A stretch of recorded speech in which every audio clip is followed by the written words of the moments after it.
இப்போ ஸ்கூலில் போய் படிச்சுட்டு மனப்பாடம் பண்ணிவிட்டு எக்ஸாம் எழுதுறது அப்படி இல்லாமல் மறைவுரை மாதிரி கேட்டுட்டு விட்டுட்டு போகிறது இல்லாமல் நாம் வந்து போய் ப்ராக்டிக்கலாக நம்முடைய பகுதியில் இந்த அன்பியன்னா என்ன, அன்பியத்தை வழி நடத்துறது எப்படி, அன்பியத்தை வந்து இன்னும் மலர வைப்பது, கொண்டு போகிறது எப்படி, அதுக்காக தான் வந்து ப்ராக்டிக்கலாக நாம் வந்து இதை பார்க்குறோம். உங்கள் மனதில் எழுகின்ற கேள்வி இப்போ 2 நாள் கேட்டீங்கள, 2 நாள் கேட்டதுலேருந்து நம்ம பகுதியில் இந்த அன்பியத்தை எப்படி செயல்படுத்துறதுக்கு என்ன டிஃபிகல்ட்டி இருக்குது, எல்லாம் என்ன தெளிவுபடணும். உங்கள் மனதில் எழுகின்ற கேள்வி இப்போ இந்த கொஞ்சம் கேளுங்க. நம்ம பிஷப் ஒரு டைம் இங்கே விசிட் வந்திருந்தப்போ எப்படி அன்பியம் நடத்துறீங்கன்னு கேட்டாங்க. அப்போ எப்படி நடத்துறாங்க சொன்னோம். இது அன்பியம் வந்து ஜெபக்கூட நடத்துறீங்க அப்படின்னு சொல்லிட்டாங்க. ஒரு அன்பியம்னா எப்படி வந்து சமூக அக்கறையோட பண்ணணும், என்ன வெளியே என்ன சமூக சேவை என்ன பண்ணுறீங்க அப்படின்னு கேட்டாங்க. ஓகே, பட் நடத்துறது வந்து ஜெபக்கூட மாதிரி இருக்குது அப்படின்னு சொன்னாங்க. சமூக சேவை என்ன அப்படின்னு சொன்னாங்க. உங்கள் கேள்வி வந்து சமூகத்திற்கு சமூக சேவை அன்பிய கூட்டம் வெறும் ஜப கூட்டம் மட்டும் இல்லை, சமூகத்துக்கு என்ன செய்கிறது அப்படின்னு கொஞ்சம் தெளிவுபெறணும். அதுதான் 6 பொறுப்பாளர்கள் இருக்காங்களே, 6 பொறுப்பாளருடைய பணிகள் என்னென்ன செய்யலாம். அதாவது ஒரு ஸ்ட்ரக்சர் இப்படி தான் அப்படின்னு இல்லாமல் உதாரணங்கள் சொல்லுவாங்க. நம்ம பகுதியில் என்ன செய்ய முடியுமோ அதை நாம் தான் யோசித்து டிசைட் பண்ணணும். ஏதோ யாரோ எழுதி கொடுக்குறாங்க அதை செய்யலான்னு இல்லை, ஆல்ரெடி இப்படி செய்கிறாங்கன்னு சொல்லுவார். நாம் நம்ம பகுதியில் எப்படி செய்யலாம் அப்படின்றத கொஞ்சம் தெளிவுபட்டால் நல்லாயிருக்கும். வேறு வராமல் இருக்கிறவங்களை எப்படி வர வைக்கிறது, யார் கேட்டது? வராமல் இருக்கிறவங்களை எப்படி வர வைக்கிறது? சொல்லுங்கள். ஒரு கேள்வி இப்படி தான் ஷார்ட்டாக இருக்கணும், கரெக்டாக இருக்கும் கொஸ்டின். நீங்கள் சொல்லுங்கள்.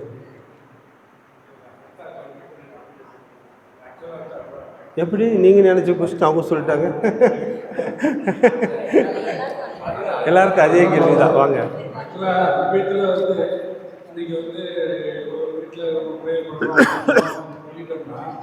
அந்த வரக்கூடிய அந்த மக்கள் மட்டும் தான் வருவாங்க, மற்றவங்க யாரும் வரதில்லை. அதை எப்படி அவங்க சொன்னாங்க, அவங்க வர வைக்கணும் இல்லை அவங்க வீட்டிலே நாங்கள் ப்ரேயர் பண்ணியிருக்கோம். ஓகே, இதெல்லாம் வந்து இது வந்து பெரனியல் கொஸ்டின். நான் தருமபுரி மறை மாவட்டத்தில் எல்லா இடத்துக்கும் போகிற இடத்துல கேட்குற கேள்வி தான். இதுக்கு பதில் எனக்கே தெரியாமல் இருக்கிற பிரதர் என்ன சொல்கிறாரு பார்க்கலாம். ஆமாம்,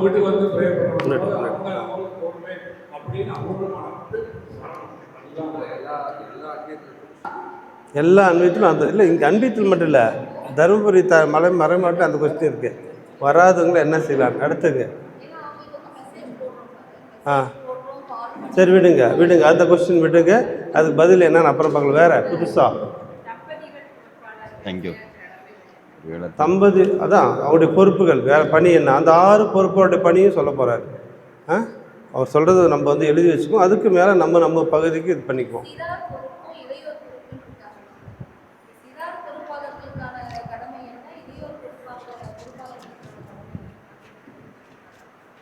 கடமை பொருள் வாங்க சொல்லுங்கள். மைக்கு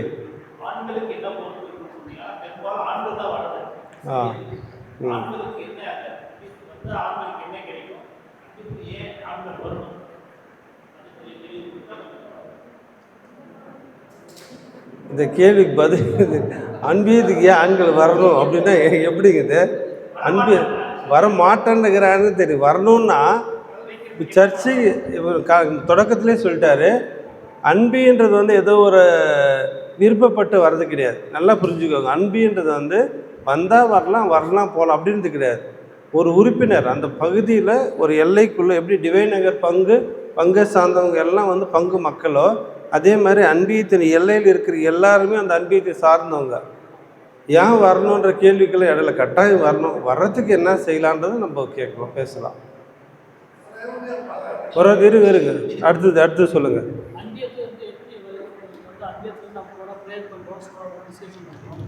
அதை விட்டு இப்போ அன்பியை எப்படி நடத்தணுன்ற ஏதாவது வழிமுறை இருக்கா? 7 படிநிலைகள் தெரியாது, எப்படி நடத்தணும் தெரியுமா? தெரியாதா? இப்போ ஜெராக்ஸ் எடுத்து கொடுத்துருங்க, ஆள் கொண்டு என் கையில் இருக்குது. அது இருக்குல்ல, படிநிலைகள், 7 படிநிலைகள். வெளியே கூட எடுத்து வந்தாலும் பிரச்சனை இல்லை.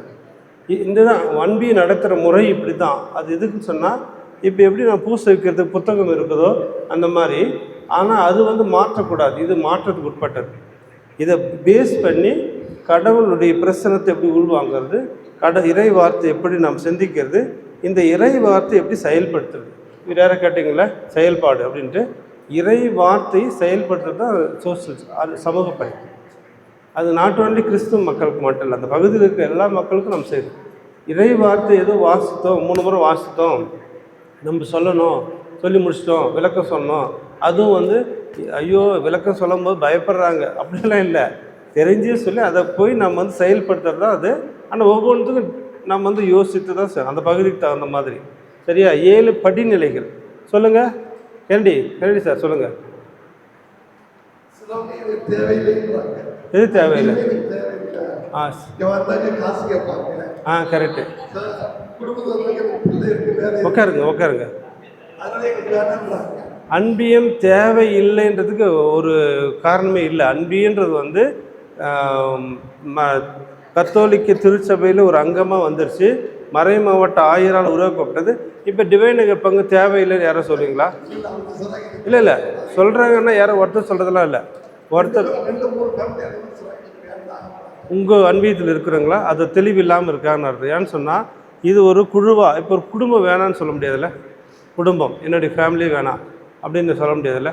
அந்த மாதிரி 10 குடும்பம் 15 குடும்பம் சேர்ந்த அன்பியம், ஒரு 50 100 200 குடும்பம் சேர்ந்த ஒரு பங்கு தேவையில்லை அப்படின்னா அதனுடைய தன்மையை உணரல. வெறும் காசு கேட்டு போனால் கட்டாயம் தேவையில்லைன்னு சொல்லலாம்.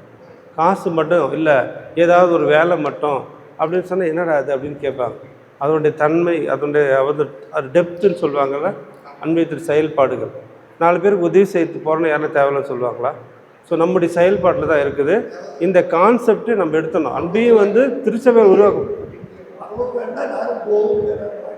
இல்லை. அந்த மாதிரி இருக்கிறவங்க ஒரு சிலர் வேண்டவே வேண்டாம் அப்படின்னா சாத்தான்னு சொல்லி வேண்டவே பண்ணிவே மாட்டேன்னு சொல்கிறாங்களே, அதை நம்ம ஒன்றும் செய்ய முடியாது. ஆனால் இது வந்து திருச்சபையால் உருவாக்கப்பட்டது. வேண்டான்னு சொல்கிறதுக்கு இது இல்லை. வராதவங்களை வர வைக்கிறதுக்கு முயற்சி செய்வோம். வரவே மாட்டேன்றவங்களும் ஒன்றும் செய்ய முடியாது. வில்சி ரொம்ப நெகட்டிவாக நம்ம வந்து தேவையில்லை, ஏன் வரணும். இப்போ நீங்கள் அட்லீஸ்ட் வந்து தேவைன்னு நினைக்கிறீங்களா இல்லையா? இது உண்மையாக அட்டன் பண்ணியிருந்தால் தேவை தானே. அப்படி எப்படி செயல்படுத்தலான்னு பாருங்க. மென்டல் ஹவுஸில் தான் நிறைய பேர் இருக்காங்க. ஸோ ஒரு இடத்துல இருந்து இன்னொரு இடத்துல ஷிஃப்ட் ஆகிட்டு போகும்போது இந்த அன்பியத்தில் இருக்காமல் குறைகிறாங்க. ஸோ இந்த இடத்துக்கு வரவங்களை வந்து சேர்த்துக்கணும்னா இல்லை, அவங்களுக்கு இஷ்டப்பட்ட இடத்துல நாங்கள் போய் சேர்ந்துக்கிறோம், அன்பியத்துக்கு வர மாட்டாங்க அப்படின்னு அவங்களோட ஃப்ரெண்ட்ஸ் சர்க்கிளில் அன்பியனாக இருக்கும், அங்கே போய் சேர்ந்துக்கிறோம் அப்படின்ற மாதிரி. ஓகே, என்ன அப்படின்னு சொன்னால் இந்த பிரச்சனை வந்து ஒரு சில இடத்துல இருக்குது, ஒரு சில நிறைய இடத்துல இல்லை.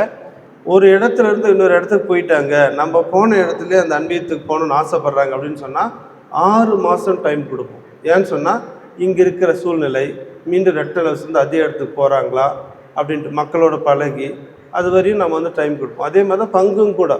இந்த பங்குலேருந்து, அதாவது பிறந்த இடத்துலேருந்து வேற ஒரு பங்குக்கு வந்தால் 6 மாதம் 6 மாதத்துக்கு ஃபேமிலி கார்டெலாம் போட்டு நம்முடைய பங்கை இந்த பங்கில் ஒன்றா சேர்த்துறோம். 6 மாதம் அதுக்கு மேலே போனால் கொஞ்சம் கொஞ்சமாக சொல்லி நம்ம அப்படியே நம்ம வந்து சேர்த்துறோம். 6 மாதம் மனசை வந்து தயார்படுத்துறதுக்கு கேள்வி. தூங்குறவங்களே எழுப்பலாம் ஃபாதர், தூங்குற மாதிரி நடிக்கிறவங்களே எழுப்ப முடியாது. ஓகே, இன்னொன்று எனக்கு தெரியும் வரணும்னா, ஆனால் வரமாட்டேன். எங்கே வர மாட்டேங்க? அன்பியத்துக்கு. அன்பியத்துக்கு உங்களுக்கு வேலை இல்லை, எங்களுக்கு வேலை இருக்குது. இதெல்லாம் நேற்று பிரதர் கிட்ட கேட்டப்போ பொறுமை நமக்கு வேணும். நாங்கள் பொறுமைக்கு ஒரு பொறுமை இருக்கு. பொறுமையா நம்ம சொல்றோம், சரி எங்களால் அங்கே வர முடியல, அப்போ நாங்கள் உங்கள் வீட்டில் வரலாமான்னா வேண்டாம். சரி, ஓகே. அங்கே ஏன்னா இன்னொன்று என்னென்னா அந்த ப்ராப்ளம், அவங்க வீடு அந்த மாதிரி வசதியாக இருக்குமா இல்லை, அவங்களுக்கு அந்த ஒரு சிச்சுவேஷன் இருக்குது. சரி நம்மளால் அந்த மாதிரி தங்க வைக்க முடியுமா, உட்கார வைக்க முடியுமா, சரி அப்போ நம்ம எங்கே நடத்துகிறாங்களோ அங்கே போகணுன்ற ஒரு இது வரணும் இல்லையா, அதுவும் வரல. இது என்னோட கொஸ்டின் என்னன்னா, அங்கே வர்றதுக்கு எனக்கு தூரம்னு சொல்கிறாங்க. இதுவே தன்னோட குழந்தையோ இல்லை பேர குழந்தையோ ஒரு ஸ்கூலுக்கு போகணும்னா போவாங்களா மாட்டாங்க, பண்ணுவாங்க இல்லையா, அடிச்சு பிடிச்சி ஓடுவாங்க. ஒரு மீட்டிங்காக என்னவோ இருந்துச்சுன்னா அந்த பங்க்சுவாலிட்டிக்கு நம்ம போயாகணுன்ற மாதிரி போயிடுறாங்க இல்லையா. அப்போ ஏன் இங்கே வர முடியாது? அப்போ கடவுளோட விஷயத்தில் நம்ம எப்படி வேணாலும் இருக்கலான்ற ஒரு எண்ணம் அவங்களுக்கு இருக்குது. சரி, உங்கள் கொஸ்டின் 2 வகையில் பார்க்கலாம். ஒன்று, நடத்துகிறவங்க, இன்னொன்று வர்றவங்க. நடத்துகிறவங்க வந்து பொறுமையாக இருக்குன்றத சொல்லியிருக்கிறாரு. நாம் எப்பவுமே கம்பேர் பண்ணும்போது அன்னை மரியாதை நினச்சி பார்த்துக்கணும். நாம் ஏன்னு சொன்னால் அந்த அளவுக்கு நம்ம வந்து மனசில் உள்வாங்கிக்கிட்டு ஒரு பொது காரியத்துக்கு வரும்போது, அல்லது அன்பிய தலைவியாக பொறுப்பாளராக வரும்போது நாம் கடவுளுடைய பணியை செய்கிறோம். அன்னை மரியாதை நினச்சி பாருங்கள். தன்னுடைய உறவினர் வந்து எலிசபெத் அம்மாள் கருவுற்று இருக்கிறாங்க. 150 கிலோமீட்டர் எந்த ஒரு எதிர்பார்ப்பு இல்லாமல் போனாங்க. அந்த மாதிரி ஒவ்வொருத்தரை கூப்பிடும்போது, ஒவ்வொரு வீட்டுக்காக நம்ம போகும்போது அந்த ஒரு நினைப்பில் போவோம், நாம் நம்முடைய பணியை செய்வோம் அப்படின்ட்டு. ஃபஸ்ட்டு வரவே மாட்டேன் அப்படின்னு சொல்கிறாங்கல்ல, என்ன காரணத்தில் வரமாட்டாங்க? இங்கே வந்தால் என்ன அவங்களுக்கு எது கிடைக்கணும்? நம்ம பொருளாதாரத்தை கொடுக்குதா, ஒரு சந்தோஷம் கிடைக்குதா, ஒரு மகிழ்ச்சி கிடைக்குதா, நம்ம ஏதாவது ஒரு விளையாட்டு வைக்கிறோமா, அல்லது ஏதாவது ஒரு பணி செய்கிறோமா? ஏதாவது செஞ்சால் தான் நான் வராதவங்க, சும்மா வர்றவங்க வருவாங்க, நார்மலாக வர்றவங்க வருவாங்க. ஏன் வரமாட்டேன்றாங்கன்னா, இங்கே வந்தால் ஏதாவது கிடைக்குதா அப்படின்னு சொன்னால் பொருளாதாரத்தை மீன் பண்ணல, மீண்டும் சொல்கிறேன், காசுக்காகல. இங்கே வந்தால் குழந்தைகள் சந்தோஷமாக இருப்பாங்களா? பிரதர் கால் பேசிட்டு இருக்கும்போது சொன்னார், உங்கள் அன்பியத்தில் ஏதாவது ஒரு பகுதியில் வாரத்துக்கு ஒரு முறை குழந்தைங்களுக்கெல்லாம் விளையாட்டு வைங்க, சண்டேஸில். இல்லை மாணவர்களுக்கெல்லாம் வைங்க. இல்லை நீங்கள் வந்து திருமணமான பெண்கள்லாம் ஒன்றா சேர்ந்து நம்மளுக்கு என்னென்னு பேசுங்க. அதான் உள்ளுக்குள்ளே டீப்பாக போய் பேசாமல் என்ன நம்ம வந்து ஃபேஸ் பண்ணுறோம் அப்படின்னு சொல்லி ஒரு ஒரு ஒரு வகையான லெட் அவுட் அந்த மாதிரி எல்லாரும் செய்யினா கூட 1-2 செய்யுங்க. அப்புறம் அன்பிய ஒருங்கிணைப்பாளர் என்ன சொன்னீங்க? ஒருங்கிணையம் அப்படின்னா 10 அன்பியத்தில் இருக்கிற அந்த 6 பேரையும் 3 மாதத்துக்கு ஒரு கூட்டம் வைங்க. நீங்கள் என்னென்ன செய்கிறீங்க அப்படின்னு அடிக்கடி வச்சிங்கன்னா 3 மாதத்துக்கு ஒரு வச்சிங்கன்னா உங்களுக்குள்ளே ஷேர் பண்ணும்போது நல்ல காரியங்களை எடுத்துக்குவாங்க. டிஃபிகல்ட்டெல்லாம் அவங்களே வந்து சொல்லுவாங்க. இன்னும் கொஞ்சம் உற்சாகமாக போகலாம். இந்த மாதிரி பல யோசனைகள்லாம் இருக்குது. அதனாலமா நாம் வந்திருக்கிறோம். இங்கே வந்து 230 குடும்பம் இருக்குது. பார்க்கும்போதெல்லாம் பல பேர் வந்து என்கிட்ட இதெல்லாம் செய்யலாம், அதெல்லாம் செய்யலாம், அல்லது ஏதாச்சும் நினைக்கிறதெல்லாம் சொல்லிட்டு போடுறாங்க. அதையெல்லாம் உள்வாங்கிக்கிட்டு எது நல்லதாக இருக்குதோ அது மட்டும் நான் சொல்கிறேன் இல்லையா? அந்த மாதிரி நம்ம வந்து ஒரு பொறுப்புக்கு வரும்போது நாம் டென்ஷன் ஆகிட்டு சொன்னால் எதுவுமே செய்ய முடியாது. இல்லை உங்களை சொல்லலை, பொறுப்பில் இருக்கிற எல்லாருக்கும் சொல்கிறேன். பொறுமை கடல் இன்னும் பெரியது. ஓகேவா? அதே மாதிரி வராதவங்க ஏன் வரமாட்டேன்றாங்க? ஒன்று ஆன்மீகத்தில் தாகம் இல்லையா, அல்லது இங்கே வந்தால் ஒன்றும் இல்லை ஒரு சில அன்பியத்தில் இங்கே வந்ததுனால பிரச்சனை வந்துருச்சு, அன்பியத்து வந்ததுனாலே குடும்பத்துங்களுக்கு பிரச்சனை வந்துருச்சுட்டாங்க. அப்படி என்ன நடந்துச்சுன்னு தெரில. நான் கேட்டேன், கூட வந்தீங்களான்னு தெரில. ஏதோ ஒரு அன்பியத்து வந்ததுனால எனக்கு பிரச்சனை வந்துருச்சுன்னு இந்த பங்கில் கூட சொல்லியிருக்காங்க. யாரும் கூட ஞாபகம் இல்லை. நெகட்டிவாக நான் ஞாபகத்தில் வச்சுக்க மாட்டேன். அந்த மாதிரி நடக்குது. நாம் வந்து உதவி செய்யணும், ஏதாவது அவங்களுக்கு நாம் வந்து நல்ல காரியங்கள் செய்யப்பாங்க அப்படின்னா அடுத்தது வருவாங்க. நிறைய உதாரணங்கள் இருக்குது. ஹாஸ்பிட்டல் நம்ம பங்கிலே ஒருத்தர் வந்து இந்து ஆளுக்கு ஒரே தனிப்பட்ட முறையில் அன்பியத்தில் தனிப்பட்ட முறையில் ஹார்ட் ப்ராப்ளம் வந்திருக்குது. ஹாஸ்பிட்டலுக்கு கொண்டு போய் சேர்த்திருக்காங்க. அவங்க பையன் வந்து வெளிநாட்டில் இருக்கிறாங்க, வெளியூரில் இருக்காங்கன்னு நினைக்கிறேன். அவங்க வர்ற வரையும் இவர் வந்து பார்த்துன்னு இருக்கிறார். அப்போ வந்து அன்பியத்தின் வழியே செஞ்சாலும் பரவாயில்ல, தனிப்பட்ட எப்பவுமே மறக்க மாட்டாங்கள்ல, அந்த நபரை எப்பவுமே மறக்க மாட்டாங்க. நம்ம பங்கில் செஞ்சுருக்கிறாங்க, விட்னஸ் அது. ஸோ அந்த மாதிரி அன்பியத்தின் வழியாக திட்டமிட்டு ஒருத்தருக்கு நம்ம உதவி செய்யும்போது அது இந்துவாக இருந்தாலும் சரி, கிறிஸ்துவாக இருந்தாலும் மறக்க மாட்டாங்க. கிறிஸ்துவாக இருந்தாலும் அன்பியத்துக்கு வந்துடுவாங்க. இந்துவாக இருந்தால் நம்ம நல்ல காரியம் செய்யும்போது வந்து நம்ம உதவி செய்வாங்க. ஸோ நம்ம பாசிட்டிவாகவே மென்ஷன் பண்ணோம்னா யூஸ்ஃபுல்லாக இருக்கும். நான் இதோட நிறைவு செய்கிறேன். 7 நிமிஷம் 10 நிமிஷம் எக்ஸ்ட்ரா எடுத்துகிட்டு நம்ம ஆரம்பிப்போம். ஓகே.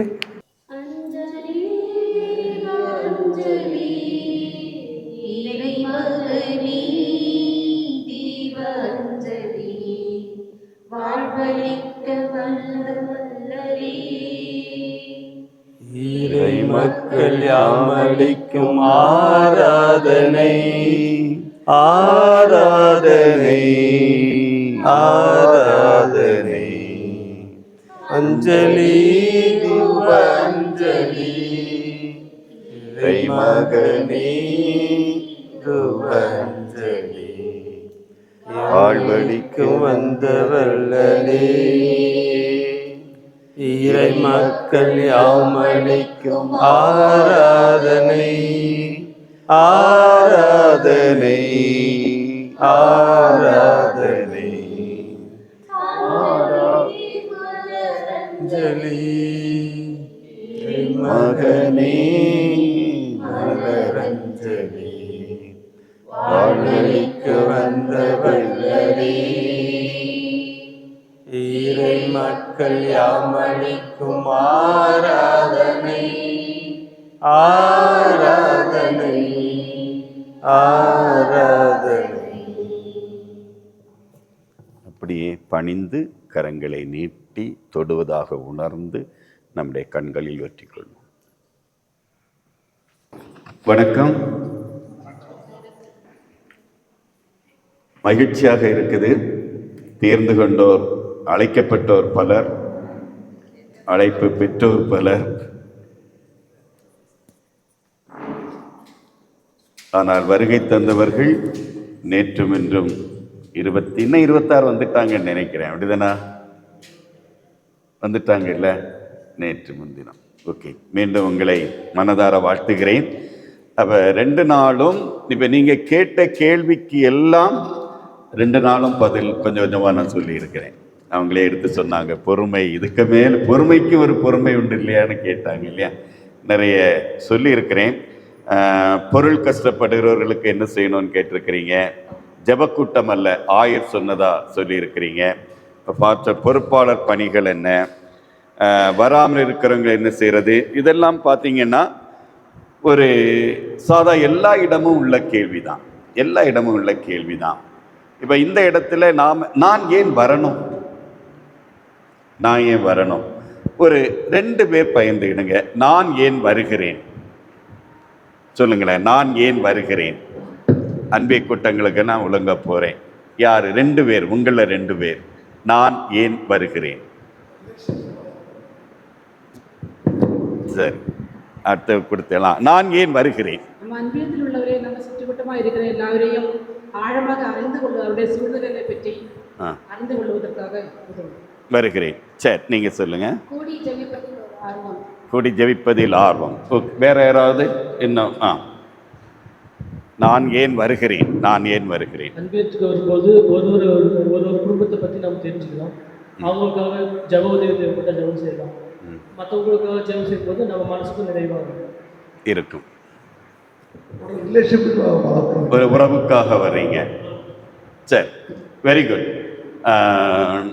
ஃபாதர் சொல்லும் போதும் சொன்னாங்க, நம்ம அன்பியத்திலே ஒரு உதாரணம் இருக்குது. நோய்வாய்ப்பட்ட ஒருவருக்கு உடன் இருந்திருக்கிறார்கள். மேடம் சொல்லும்போது அழகா சொன்னாங்க, ஆஸ்பத்திரிக்கு நேரம் இவ்வளவு தூரம் நேரம் போகிறாங்க, ஏன் வரமாட்டேனுங்கிறாங்க அப்படின்னு சொல்லிட்டு. இந்த கேள்வி எல்லாமே எல்லா இடமும் கேட்கக்கூடிய கேள்விதான். வாடகை வீட்டில் இருந்தால் என்ன செய்யறது, இதெல்லாம் இருக்குது ஒரு கேள்வி. நான் இந்த கேள்விக்கு எப்படி பதில் சொல்ல விரும்புகிறேன் அப்படின்னா, கொஞ்சம் செயல்கள் மூலம் பதில் சொல்ல விரும்புகிறேன். சரி, இது ஒவ்வொன்றுக்கு நான் பதில் சொல்கிறது 1/2 மணிக்குள்ள நான் முடிச்சிருவேன். ஆனால் நீங்கள் புரிஞ்சுக்கிட மாட்டீங்க. ஒரு முறையாக இன்றைக்கு போகிறேன். நான் கேள்வி கேட்பேன், பதில் சொல்வேன்னு சொல்லியிருந்தேன். அப்படிதானா? துறை பொறுப்பாளர்களுடைய பணிகள் உங்களுக்கு தான் இன்னைக்கு பணி அதிகம். தொடங்கிடலாம். நம்ம ரொம்ப பிந்திட்டோம்னு நினைக்கிறேன். நான் 2 எப்படி துறை நம்முடைய பணிகள் எப்படி இருக்கணும்னு ஒரு அமர்வும், ஒரு நற்செய்தி பகிர்வு மட்டும், ஒரு குறிப்பிட்ட வசனத்தை எடுத்து அதற்கு எப்படி நாம் பதில் எடுத்து ஒரு செயல்பாட்டுக்கு போகிறது, இதை செய்யணும்னு என்னுடைய பிளான், இந்த என்னுடைய திட்டம். அது முடியுமான்னு பார்ப்போம், டைம் பார்த்துட்டு. ஓகே, இப்போ வேகமாக ஒவ்வொரு அன்பியத்தில் இருக்கிற எத்தனை பேர் இருக்கிறீங்களோ அத்தனை பேரும் ஒரு குழுக்களாக கூடியிருங்க. Hello hello. ஒரு பெரிய படமாக போடுங்க. அதாவது நீங்கள் ஓரளவு கற்பனை பண்ணிவிடுங்க. இங்கே இருந்து ஆரம்பித்து அப்படி போய் அந்த நகர் போய் இந்த நகர் போய் இப்படி கொண்டு வரணும். இதில் வரும்போது இங்கே என்ன நகர் இருக்குது, இங்கே எந்த இடம் இருக்குது. ஆமாம், ஓரளவு போடுங்களேன். ஓரளவு உங்கள் அன்பியத்தின் வரைபடம். ஆமாம், சர்ச்சில் இருந்து எந்த பக்கம் இருக்கிறீங்க? இப்போ ஒரு அன்பியம் சர்ச்சுக்கு பக்கத்தில் இருக்கும் இல்லையா, அவங்க கிட்ட போடுங்க. நீங்கள் இப்படி போடுங்க. உதாரணமாக சர்ச்சில் இருந்து 2 கிலோமீட்டர் அந்த பக்கம் இருக்கிறோம், 3 அந்த இடைவெளியை விட்டுக்கிடுங்க. இல்லை, வரைகிறது பெருசாக வரைஞ்சிக்கிடுங்க. இங்கே அடையாளம் சர்ச்சிலேருந்து 2 கிலோமீட்டரில் இப்படி இருக்குது.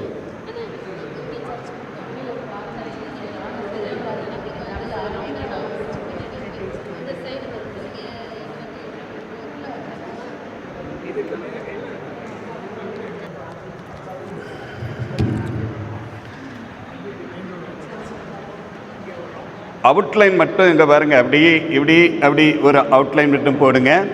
அதில் இந்த பகுதியில் இந்த ஊர் இப்படின்லாம் கொஞ்சம் அடையாளப்படுத்துங்க.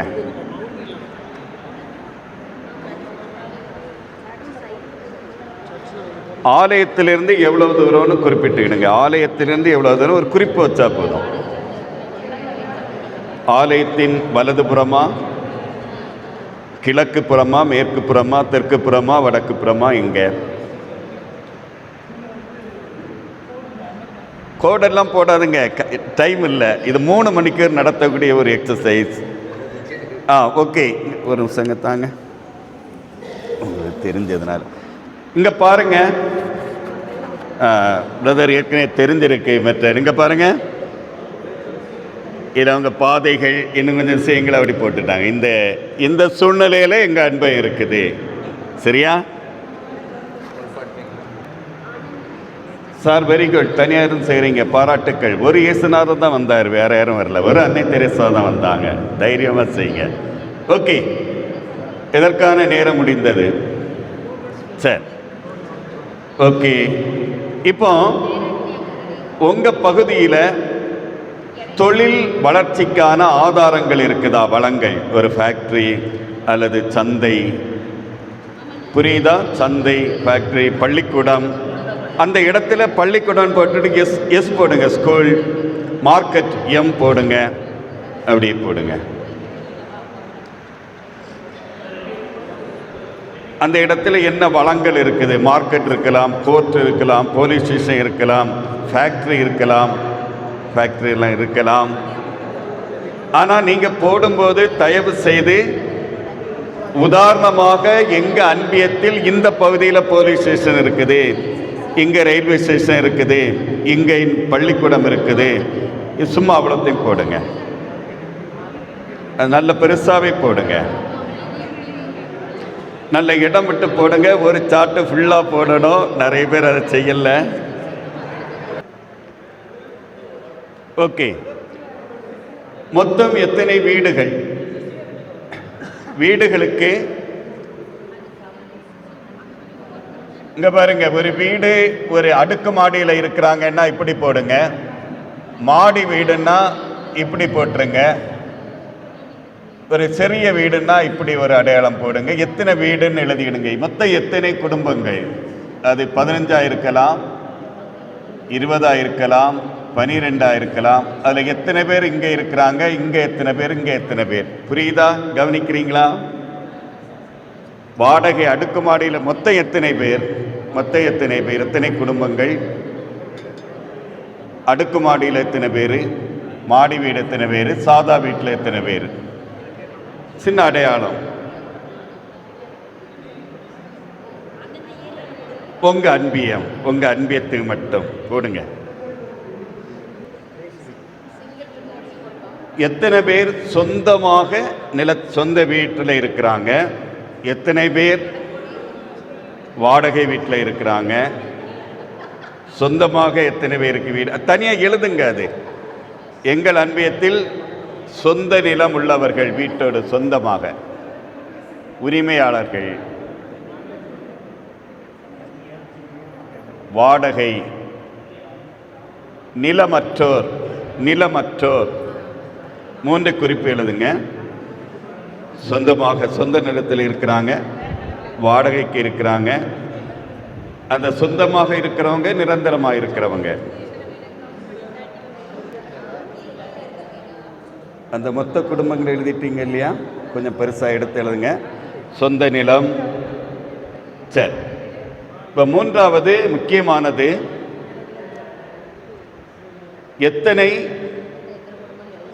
எத்தனை சிறார்கள் இருக்கிறார்கள்? உங்கள் அன்பியத்தில் எத்தனை சிறார்கள்? நீங்கள் எத்தனை வயது வரை கொடுப்போம்? 12 வயது கொடுப்போமா?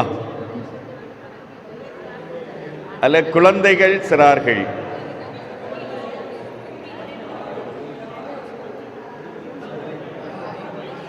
வயசு குறைக்கணும் சார். 18 வயதுக்கு கீழே எத்தனை பேர்? வயதுக்கு கீழ் 18 வயதுக்கு கீழ் எத்தனை பேர்? நீங்கள் இந்த டீம். Very good. ஓகே. கவனிச்சுக்கிடுங்க. 18 வயதுக்கு கீழ் எத்தனை பேர் எழுதிக்கிடுங்க. நீங்கள் எவ்வளவு தெரியுமோ அதை எழுதுங்க. எழுதிக்கிடுங்க. 18 வயதுக்கு கீழ்.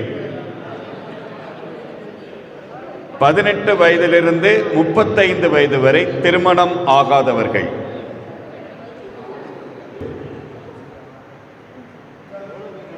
சரி, அடுத்து மாற்றுத்திறனாளிகள் மாற்றுத்திறனாளிகள் இருக்கிறார்களா?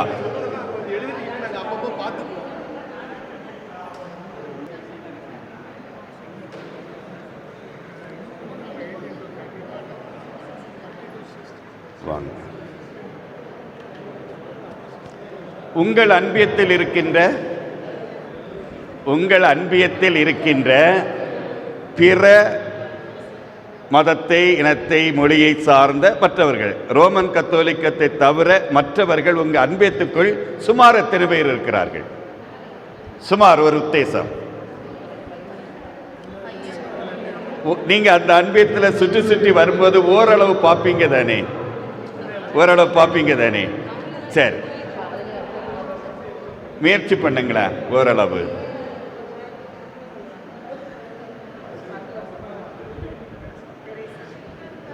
அன்பியத்தில் வாழ்கின்ற நம்ம ரோமன் கேத்தலிக் தவிர மற்றவர்கள் சுமார் எத்தனை பேர் இருப்பாங்க? சுமார் ஒரு உத்தேசம்.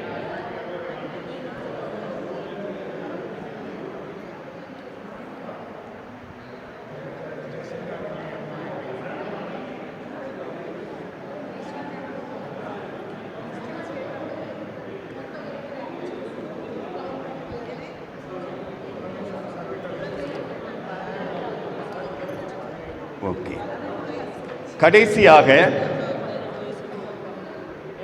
கடைசியாக நீங்கள் கண்டுபிடித்ததில் தேவையோடு இருப்பவர்கள் இருக்கிறார்களா? தேவை, யாராவது ஏதாவது செய்ய மாட்டார்களா? அது பொருளாதாரம் மட்டுமல்ல, பொருளாதாரமாக இருக்கலாம், அருளாதாரமாக இருக்கலாம், வழிகாட்டலாக இருக்கலாம். புரியுதா? என் தேவையில யாராவது இருக்கிறாங்க, நீங்க சந்திச்சிருக்கிறீங்களா? இருக்கிறார்கள் அப்படின்னா என்ன தேவை? ஆமா, அவங்களுக்கு தேவைப்படும் போது நம்மளை தேடுதாங்க. இல்ல, அவங்களுக்கு ஒரு இது வருது. ஓகே, அந்த தேவையில் இருப்பவர்கள் இருக்கிறார்களா? இல்லை, எல்லாம் நிறைவா இருக்கிறாங்க. Very good.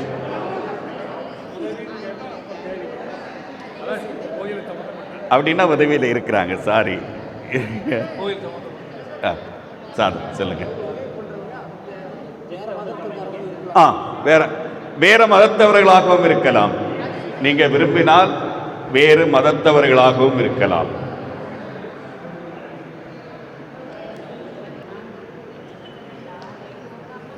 சரி, இப்போ அந்த எழுதுறவங்க எழுதட்டும்.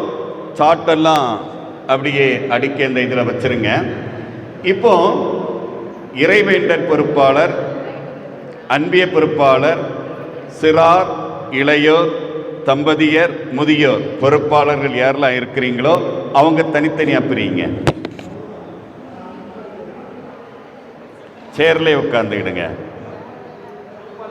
வேற வேற அன்பியத்தில் இருப்பீங்க, ஆனால் பொறுப்பாளர்களாக இருப்பீங்க. அன்பிய பொறுப்பாளர் தனியாக பிரிந்துக்கிடுங்க.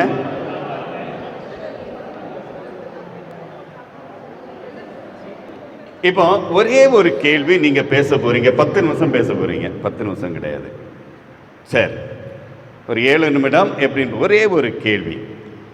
உங்கள் துறை சார்பில் உங்கள் அன்பியம் நிறைவாக இருக்கிறதான்னு ஒரு கேள்வி கேளுங்க. நிறைவாக இருக்கு. சிறார் என்ன வட்டமா இருங்க, முதல்ல வட்டமாகுங்க. மூஞ்சி பாரு. சரி, இப்ப சிறார் எங்கள் அன்பியத்தில் உள்ள அன்பிய புத்தகத்திலே சிறார்கள் இன்னும் என்ன வளர்ச்சியை பெற வேண்டும்? சிறார்களுக்கு என்ன வளர்ச்சி? இப்ப சிறார்கள் ரொம்ப நல்லா இருக்கிறாங்கன்னு சொல்ல முடியுமா? முடியாது. என்ன செய்ய வேண்டியது? அவங்ககிட்ட என்ன பிரச்சனை இருக்குது? என்ன தேர்வு? ஓகே, இப்படி ஒவ்வொரு அமைப்பும் இளைஞர்களிடம் காணப்படுகின்ற சவால்களும் தீர்வுகளும். இதுதான் கேள்வி. என்னென்ன சவால்? ஒரு உதாரணம் சொல்லாமா? ஊடகம் ஒரு சவால் தானே உங்களுக்கு, போதும் இல்லை? ஓகே. இறைவேண்டல் ஆழமாக இருக்கிறதா, அர்த்தமுடையதாக இருக்கிறதா, தொட்டு இருக்கிறதா, என்ன காரணம்? அது மட்டும் நீங்கள் யோசித்து ஒரு குறிப்பாக எழுதுங்க. சரி, முக்கியமானது இங்கே இருந்து தான் எல்லாமே வருது அப்படின்னா, குழந்தை எழுந்துக்கிட்டு தம்பதியர்கள் உண்மையிலேயே கருத்து ஒருமித்து இருந்து குழந்தைகளையும் இளைஞர்களையும் உருவாக்குகிறார்களா? என்ன பிரச்சனைகள் இருக்கிறது, சவால்கள், அதற்கான தீர்வுகளாக நீங்கள் என்ன நினைக்கிறீங்க? சவால்களும் தீர்வுகளும் ஓரளவு புரிஞ்சதா? ஓரளவு. ஒரு 5 நிமிடம் பேசுங்க. ஒரு ஆள் ஒரு பொறுப்பாளர் குறிச்சுக்கிடுங்க. நம்ம இது பங்கினுடைய திட்டமாக மாறும். அன்பிய ஒருங்கிணை திட்டமாக நம்ம மாற்றுவோம். இன்னும் சேர்த்துக்கிடுவோம். பொறுப்பாளர்கள் இங்க கொஞ்சம் கேள்விகள் எல்லாம் கேட்டாங்க இல்லையா? இதெல்லாம் சவால்கள். நீங்க என்னன்னு இதுக்கு ஆன்சரா நீங்க என்ன கொடுப்பீங்க? தீர்வு எதுவாக இருக்கும்? அது மட்டும் யோசிங்க. அதுக்கப்புறம் பார்ப்போம். சரி,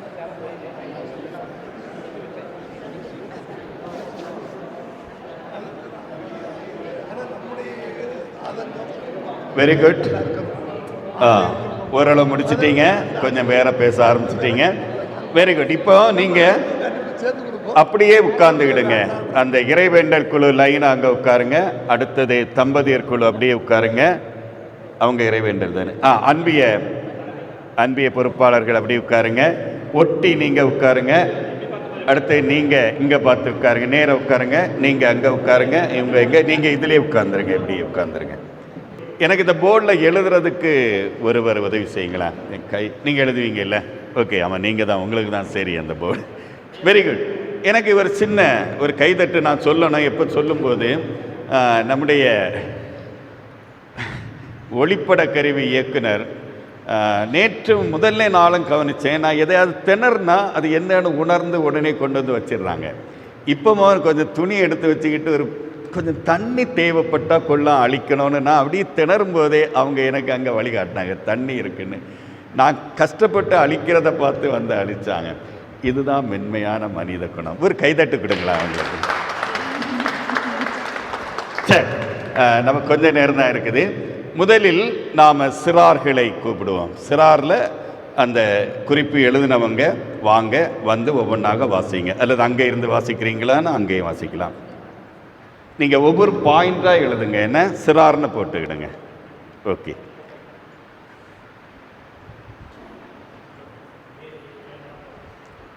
வாசிங்க. பிள்ளைகளுக்கு படிப்பு முக்கியம் என்று பிள்ளைகள் வர முடியவில்லை. கல்வி முக்கியம், படிப்பு முக்கியம். அடுத்தது ஜெபத்தில் ஆர்வம் இல்லாத வயது. ஜெபத்தில் ஆர்வம் இல்லை. பிள்ளைங்க கூச்சம் ஏற்படுதல். ஒரு கூச்ச சுபாவம் பிறரோடு பழகிறதுல, அப்படிதானே? ஓகே. அதிகமாக டிவி, மொபைலு அந்த மாதிரி செலவழிக்கிறாங்க பிள்ளைங்க. ஊடகத்தில் ஊடக பயன்பாடு இதை பலருக்கும் வரும். சொல்லுங்க. அப்பா அம்மா சொல்லுபடி கேட்கவில்லை. கீழ்ப்படிதல் இல்லை. எல்லாம் இதில் எழுதணும். கொஞ்சம் இருக்கிறது. கீழ்ப்படிதல் எப்படி? இல்லை, நான் ஒன்று சொல்ல மறந்துட்டேன். யாராவது நீங்களும் குறிச்சுக்கிடுங்க. ஏன்னா நீங்கள் உங்க அன்பியத்தில் போக போகிறீங்க. நான் சாரி, சொல்ல மறந்துட்டேன். இறைவார்த்தை வாசிப்பதில் ஆர்வம் இல்லை. இறைவார்த்தை வாசிக்க ஆர்வமின்மை.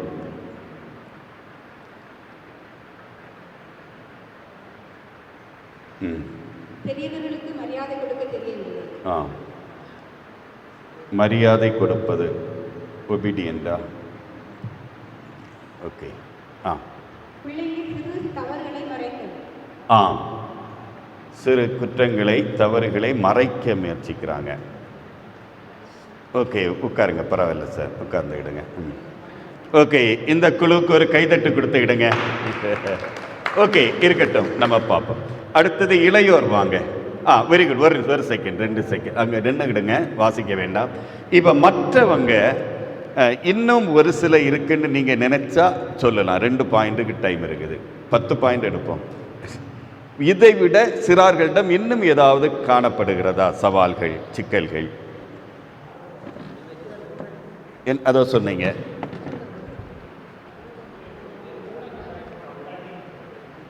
எப்படி? வேற ஏதாவது மற்றவங்க சொல்லலாம், மற்றவங்க சொல்லலாம். ஓ, எழுதி எடுக்கிற ஆர்வமா இருக்கிறீங்களா? வேற ஏதாவது இருக்குதா? இல்லைல்ல, இருக்கு, சொல்லுங்களேன். அதிகப்படியான கண்டிப்பு, படிப்பு, அந்த சைடு பெற்றோர்களின் அழுத்தம், படி படி படி விட பெற்றோர்களின் அழுத்தம், அவர்களுக்கு மீது ஒரு அழுத்தம் இருக்கிறது. குட். படி படி என்கிற ஒரு அழுத்தம் இருக்கிறது. வேற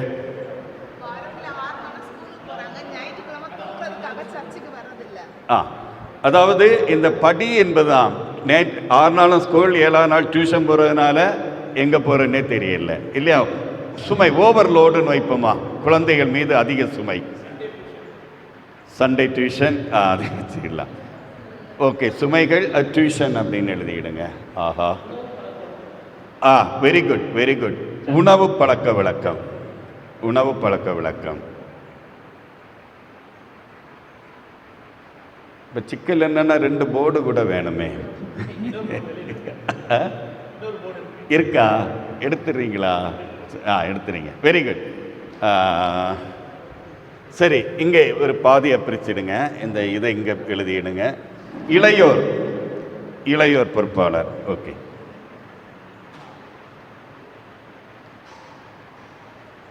கொஞ்சம் ஷார்ட்டாகவே எழுதுங்க. ஓகே, இளையோர் எல்லோரும் எழுதிக்கிடுங்க.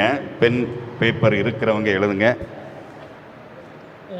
ஊடக பயன்பாட்டின் ஊடக தாக்கம், ஊடக பயன்பாடு எழுதிக்கிடுங்க. ஊடக பயன்பாடு.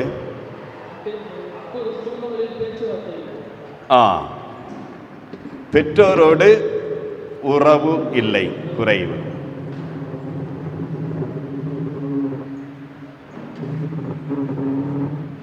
நண்பர்களின் உறவு காரணமாக சரியான பழக்க வழக்கங்கள் மாறிப்போகும். பெற்றோரிடம் உறவு இல்லை, நண்பர்களோடு, நண்பர்களின் தவறான வழிகாட்டல் அப்படின்னு வச்சுக்கிடுவோமா? நண்பர்களோடு தவறான ஒரு பழக்க வழக்கங்கள். ஓகே, இல்லை. என்ன படிக்கணும், எப்படி வழிகாட்டல் இல்லை, கல்விக்கான வழிகாட்டல் இல்லை. எதிர்பாலின ஈர்ப்பு, அதாவது எதிர்பாலின கவர்ச்சி, ஈர்ப்பு.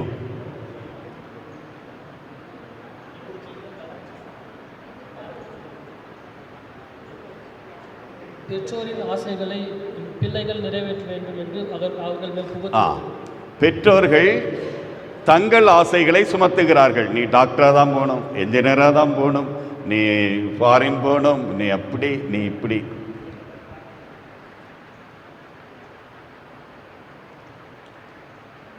குழந்தைகளின் ஆசையை கேட்டு அதன்படி அவர்களை வழிநடத்த வேண்டும். குழந்தைகளின் விருப்பம், அந்த இளைஞர்களின் விருப்பம் ஏற்றுக்கொள்ளப்படாமை.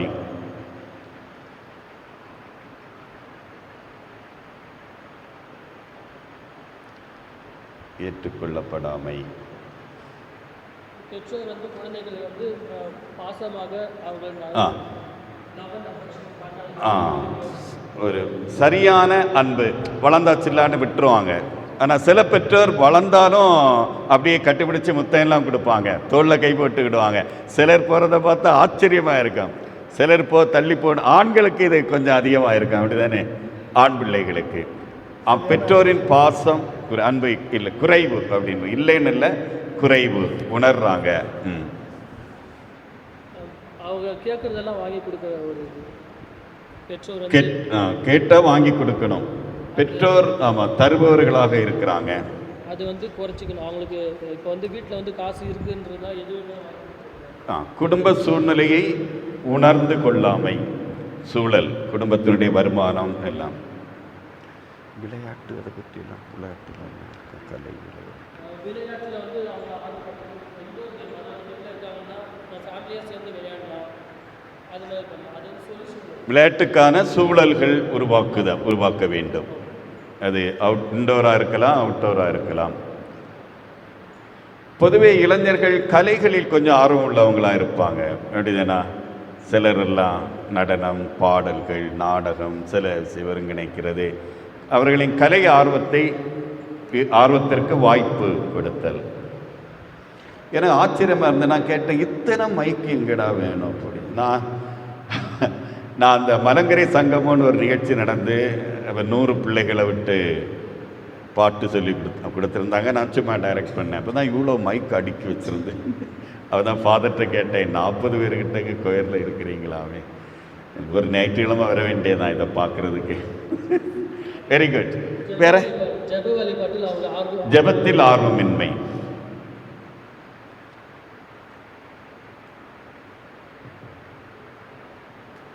ஓகே, மற்றவங்க இதை தவிர வேற ஏதாவது இருக்கான்னு ஒன்று பாருங்களேன். இதை தவிர வேற ஏதாவது இளைஞர்களிடம் நாங்கள் பார்க்கிறோம்? ஓகே, சொல்லுங்க. கடவுள் நம்பிக்கை குறைவு இல்லை என்பது இல்லைதானா? கடவுள் நம்பிக்கை கேள்வி கேட்குறாங்க இல்லையா? சிலர்கிட்ட கேள்வி கேட்குறாங்க, மோட்சம் இருக்கா, நரகம் இருக்கா?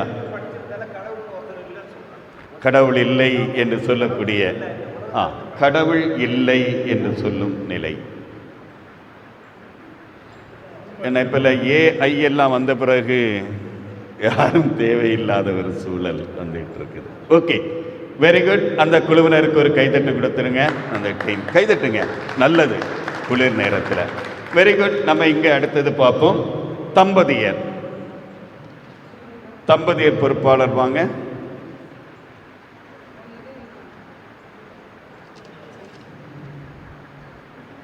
அங்கே நின்றுடுங்க.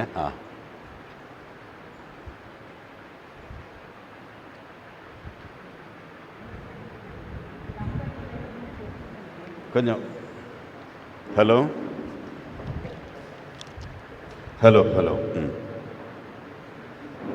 தம்பதிகளுக்குள் ஒற்றுமை இல்லை.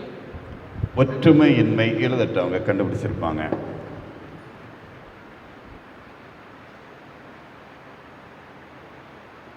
இன்மை. ஒருவருக்கொருவர் விட்டுக் கொடுப்பதில்லை. விட்டுக் கொடுத்தல் இல்லை.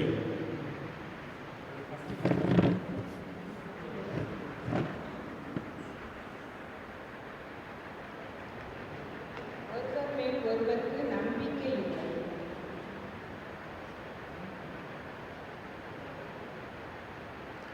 ரெண்டு செல்போனையும் மாற்றி மாற்றி கொடுக்க மாட்டாங்க.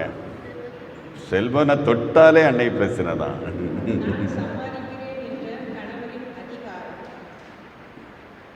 சம்பாதிக்கின்ற ஒரு ஆணவம்.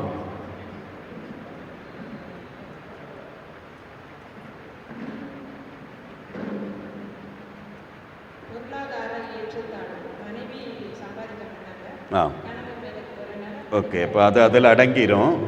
ஓகே, தகாத உறவுகள் வைத்திருத்தல். எஸ், தகாத உறவுகள் வைத்திருப்பதாக ஒரு நம்பிக்கை, அப்படிதானே? எஸ், ரெண்டே எடுத்துக்கலாம். சந்தேகம் போட்டுருவோமா?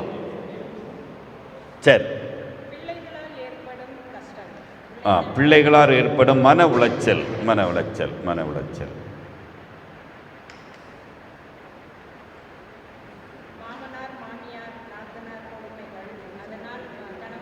மாமனார் மாமியார் நாத்தனார்னு போடுங்க, ஒரு மைனஸ் போட்டுருங்க, இப்போ சரியா இருக்கும்.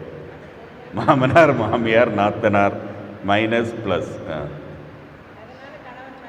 பிரச்சனைகள். ஆமாம், ஓகே. குடும்ப ஜெபம். குட். அந்த மைக் என்ன பிரச்சனை? ஹலோ.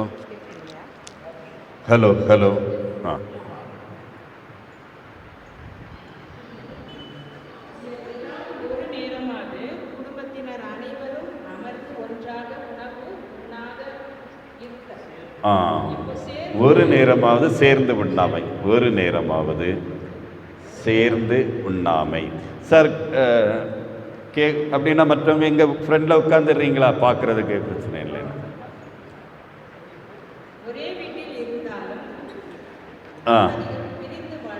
அது முதல்ல ஒன்று சொன்னீங்க இல்லையா?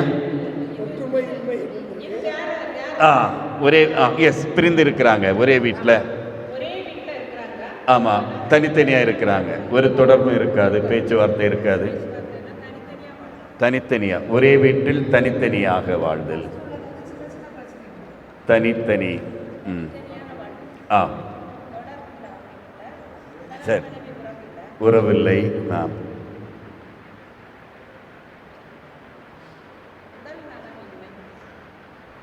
உடல்நலமின்மையும் ஒரு காரணம், நோய்கள்.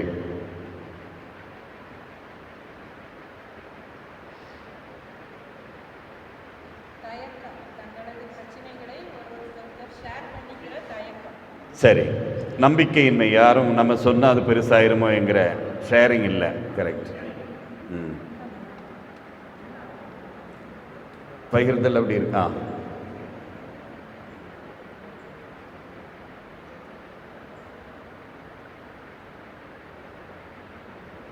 ஓகே, வேற ஏதாவது ஒன்று ரெண்டை சேர்க்கலான்னு நீங்கள் நினைக்கிறீங்களா?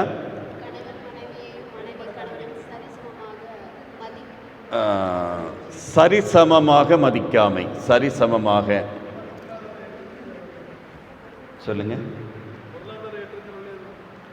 ஆமாம், பொருளாதார ஏற்றத்தாழ்வு வரும், ஆனாலும் அதை சிலர் அப்படி நீ நீ மனைவி எனக்கு அடிமை, நான் சொல்றதை நிற்க அப்படி சமமாக இருக்குது. சில இடங்களில் இருக்குது. அதிகாரம், அது சம்பளம் இருக்கிறதுனால நான் தான் அவனுக்கு தருவேன். மனைவி ஆமாம், இல்லை சொல்லட்டும் சார், சொல்லுங்க. 2 பேருக்கும் இருக்கு. கணவன் கணவன் மனைவி ப்ளஸ் மனைவி அதிகாரத்தில். Very good. உங்களை ஒரு கைதட்டு கொடுத்துருங்க, மைக்கு தந்துருங்க. அடுத்து வாங்க, மூத்தோர் பொறுப்பாளர்கள். மூத்தோர் பொறுப்பாளர்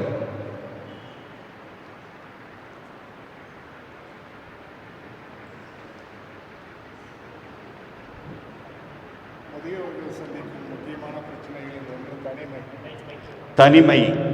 இந்த மைக்கு. ஹலோ, நான் இதை வச்சுக்கிறேன். ஹலோ, தனிமை.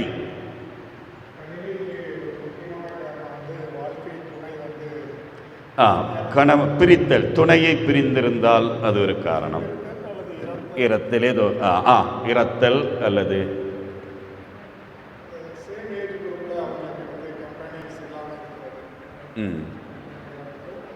நண்பர்கள் இல்லாமை.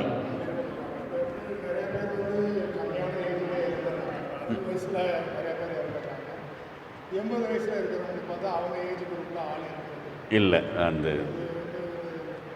ஏஜ் நண்பர்கள், வயதுக்கு ஏற்ற நண்பர்கள் அப்படின்னு போட்டுக்கிடுங்க. சொல்லுங்க. நோய், அவங்களை தாக்குகின்ற நோய்கள்.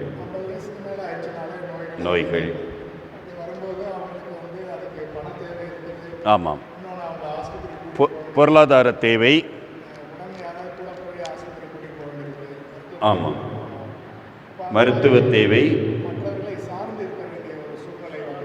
ஆமாம், பிள்ளைகளை சார்ந்திருத்தல்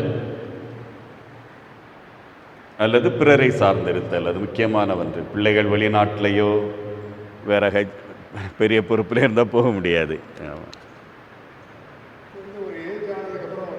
ஹலோ, மரண பயம் இல்லையா? ஏஜ் ஆன பிறகு அது பயம்.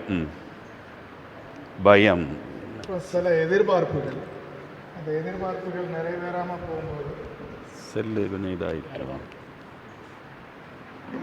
எதிர்பார்ப்புகள் நிறைவேறாமை.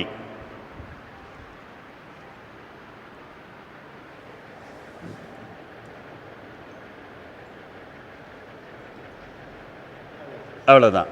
Very good. இதில் வேற ஏதாவது பிரச்சனைகள் இருக்குதா சொல்லுங்களேன். வேற ஏதாவது நீங்கள் உணர்றீங்க? அன்புக்காக ஒரு ஏக்கம். உள்ள வந்திருக்கு. அன்புக்காக ஒரு ஏக்கம், அது உண்மைதான். சாப்பாடை கொடுத்துருவாங்க, ஆனால் உட்கார்ந்த கிட்ட பேச தொட அதெல்லாம் ஆள் இருக்க மாட்டாங்க. பேரப்பிள்ளைகளை கூட பேரப்பிள்ளைகளின் அன்புக்காக சிலர் விட மாட்டாங்க. இருமல் இருக்குது, அது இருக்குது, அங்கே சுத்தமாக இல்லை அப்படின்னு சொல்லுவாங்க. சுத்தப்படுத்துகிறவங்களே சுத்தமாக இல்லைன்னு சொல்லுவாங்க. அவங்க சரி, அவர்கள் வார்த்தைக்கு அவருடைய ஆமாம் அவருடைய பேச்சுக்கு மதிப்பில்லை, அவருடைய கருத்துக்கு மதிப்பில்லைன்னு போடுங்க. அவர் ஒரு கருத்தை சொன்னால் ஏற்றுக்கிட மாட்டாங்க.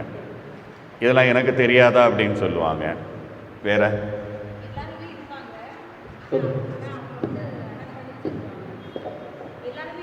வீட்டில் மகன் மருமகள் பிள்ளைகள் எல்லாரும் இருப்பாங்க. அனாதை இல்லத்தில் சேர்க்கின்ற ஒரு சூழல் நம்ம அன்பியங்களில் காணப்படும். பொதுவாக சொல்லாதுங்க, பல இடங்களில் இருக்கலாம். ஓகே,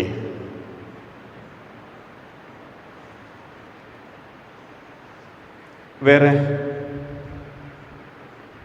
இல்லை.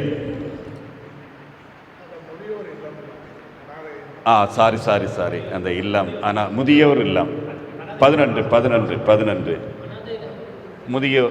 முதியோர் அனாதை முதியோர் இல்லம்.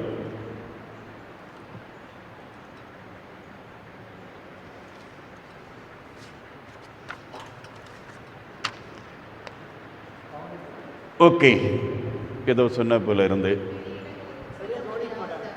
வெளியே போக முடியாது, ஒரு அவுட்டிங்கே இருக்காது இல்லையா? வெளியே போக அவங்களால் முடியாது. ஒன்று உடல்நிலை அல்ல, அழைத்து போக நேரமில்லை.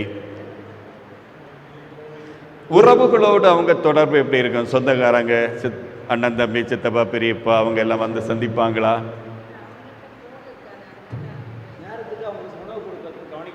ஆளு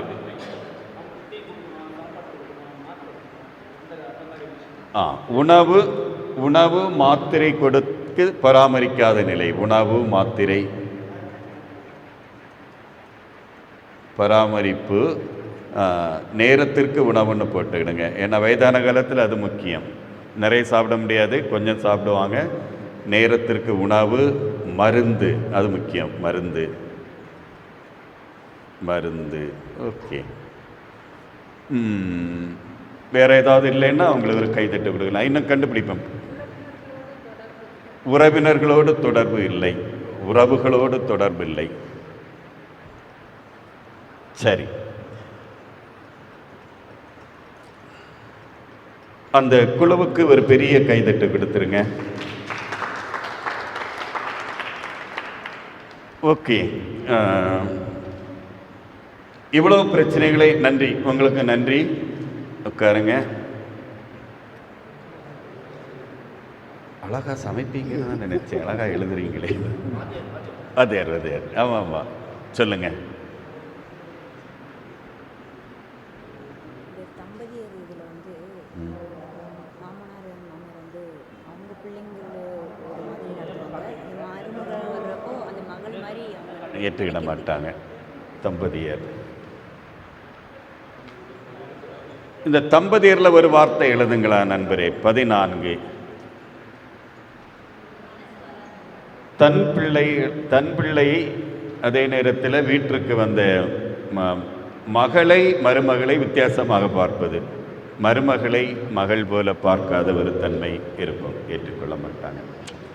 சரி, இப்போ சொல்லுங்க, எல்லாரும் சேர்ந்து அழகா ஒரு கைதை தட்டுங்க. அவங்க எல்லாருக்கும் ஒரு கைதட்டு. பக்கத்துல எல்லாம் கை கொடுத்துடுங்க, கை கொடுத்துருங்க.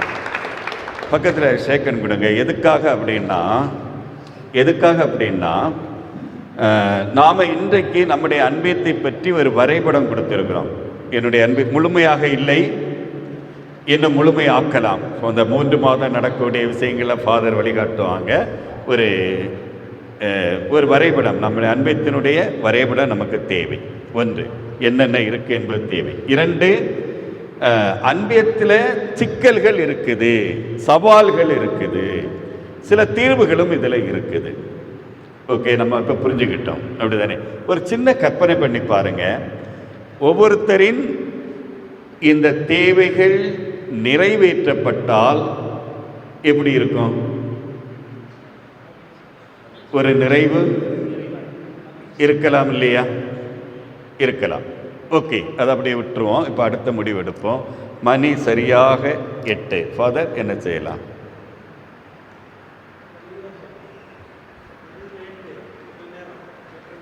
எனக்கு ஒரு 15 நிமிடம் கஷ்டம். ஏன்னா ஒரு ஆளுக்கு எப்பவுமே நேரம் ஆயிட்டு போனாங்க. இல்லை இல்லையோ? இல்லை. எப்படி?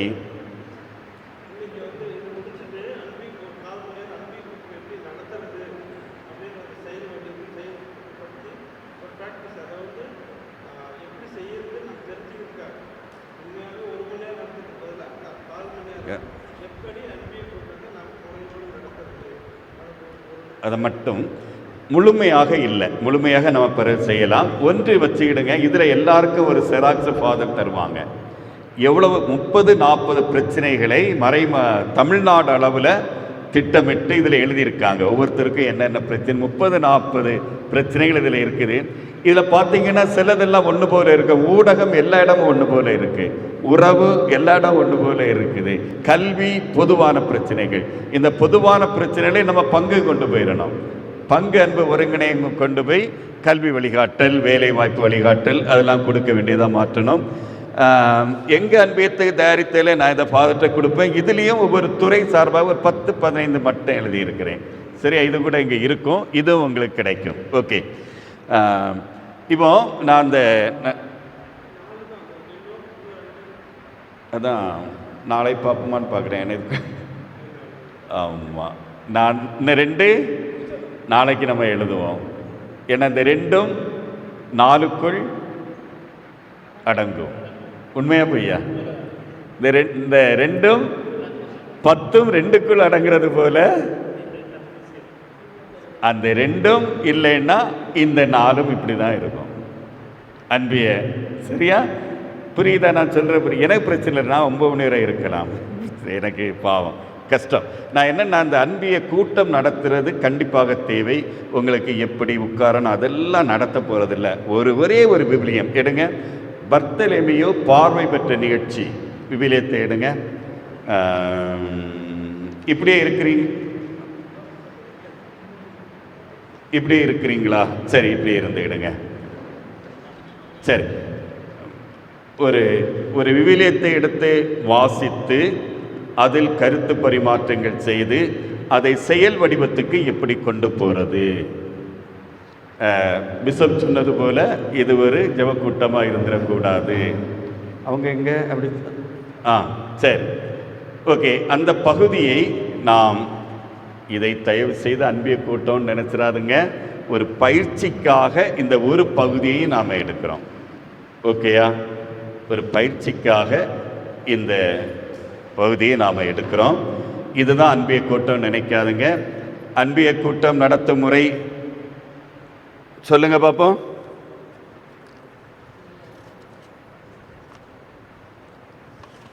அன்பிய கூட்டம் நடத்தும் முறை தெரியும் தானே? முதல்ல என்ன செய்யணும்? தொடக்க பாடல் பாடணும். இறை பிரசன்னத்திற்கான ஒரு ஜெபம். இந்த ஜெபத்தில் நீங்கள் ஒரே ஜெபத்தை சொல்லக்கூடாது. அன்றைய நற்செய்தியெல்லாம் மனசில் வச்சு சொல்கிறதுக்கு நல்லது. ஒரு கிரியேட்டிவாக இருக்கணும். அப்புறம் வரவேற்றல், அப்புறம் நற்செய்தி வாசகத்திற்கான விளக்கம், நற்செய்தி பகிர்வு, ஒரு செயல்பாடு. இவ்வளோ மட்டும் செய்ய போகிறோம். சரியா? அந்த உணர்வோடு நம்ம இருந்துடுவோம். ஒரு நற்செய்தியோட அந்த ஒரு பகுதியை வாசிங்க. பர்த்தலேமியோ பார்வை பெற்ற நிகழ்வு சொல்லிவிடுங்க. எத்தனாவது அதிகாரம்? கண்டுபிடிச்சாச்சா? பார்வை பெறுதல். வெரி மார்க்கு 10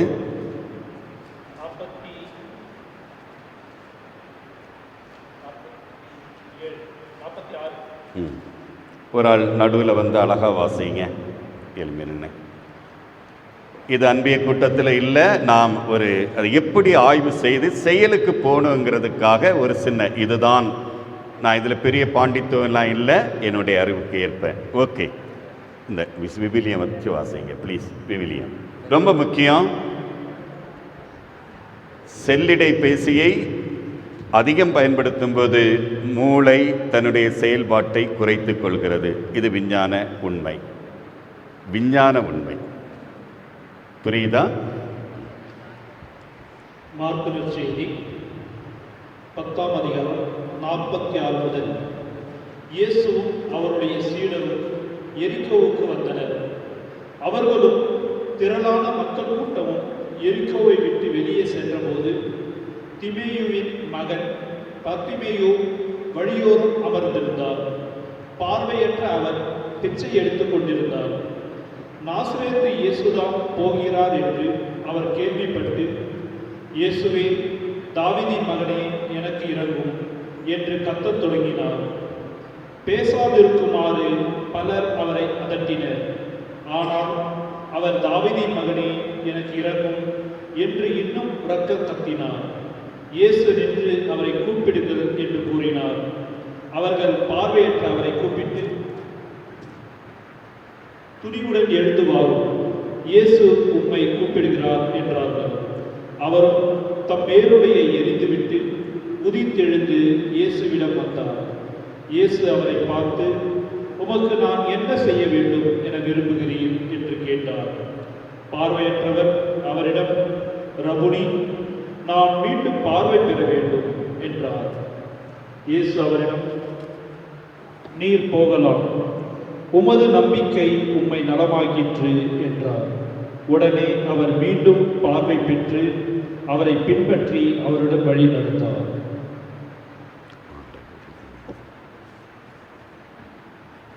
ஆண்டவரின் அருள்வாக்கு. மூணு பேர் வாசிக்கணும், நமக்கு தெரியும் அப்படிதானே. ஆனால் இப்போ நேரம் இல்லாதனால நம்ம வாசிக்கலை. இந்த நற்செய்தி வாசகத்திற்கான ஒரு சின்ன விளக்கம் யாராவது ஒரு நிமிடம் ஒரு சின்ன விளக்கம் கொடுங்களேன்.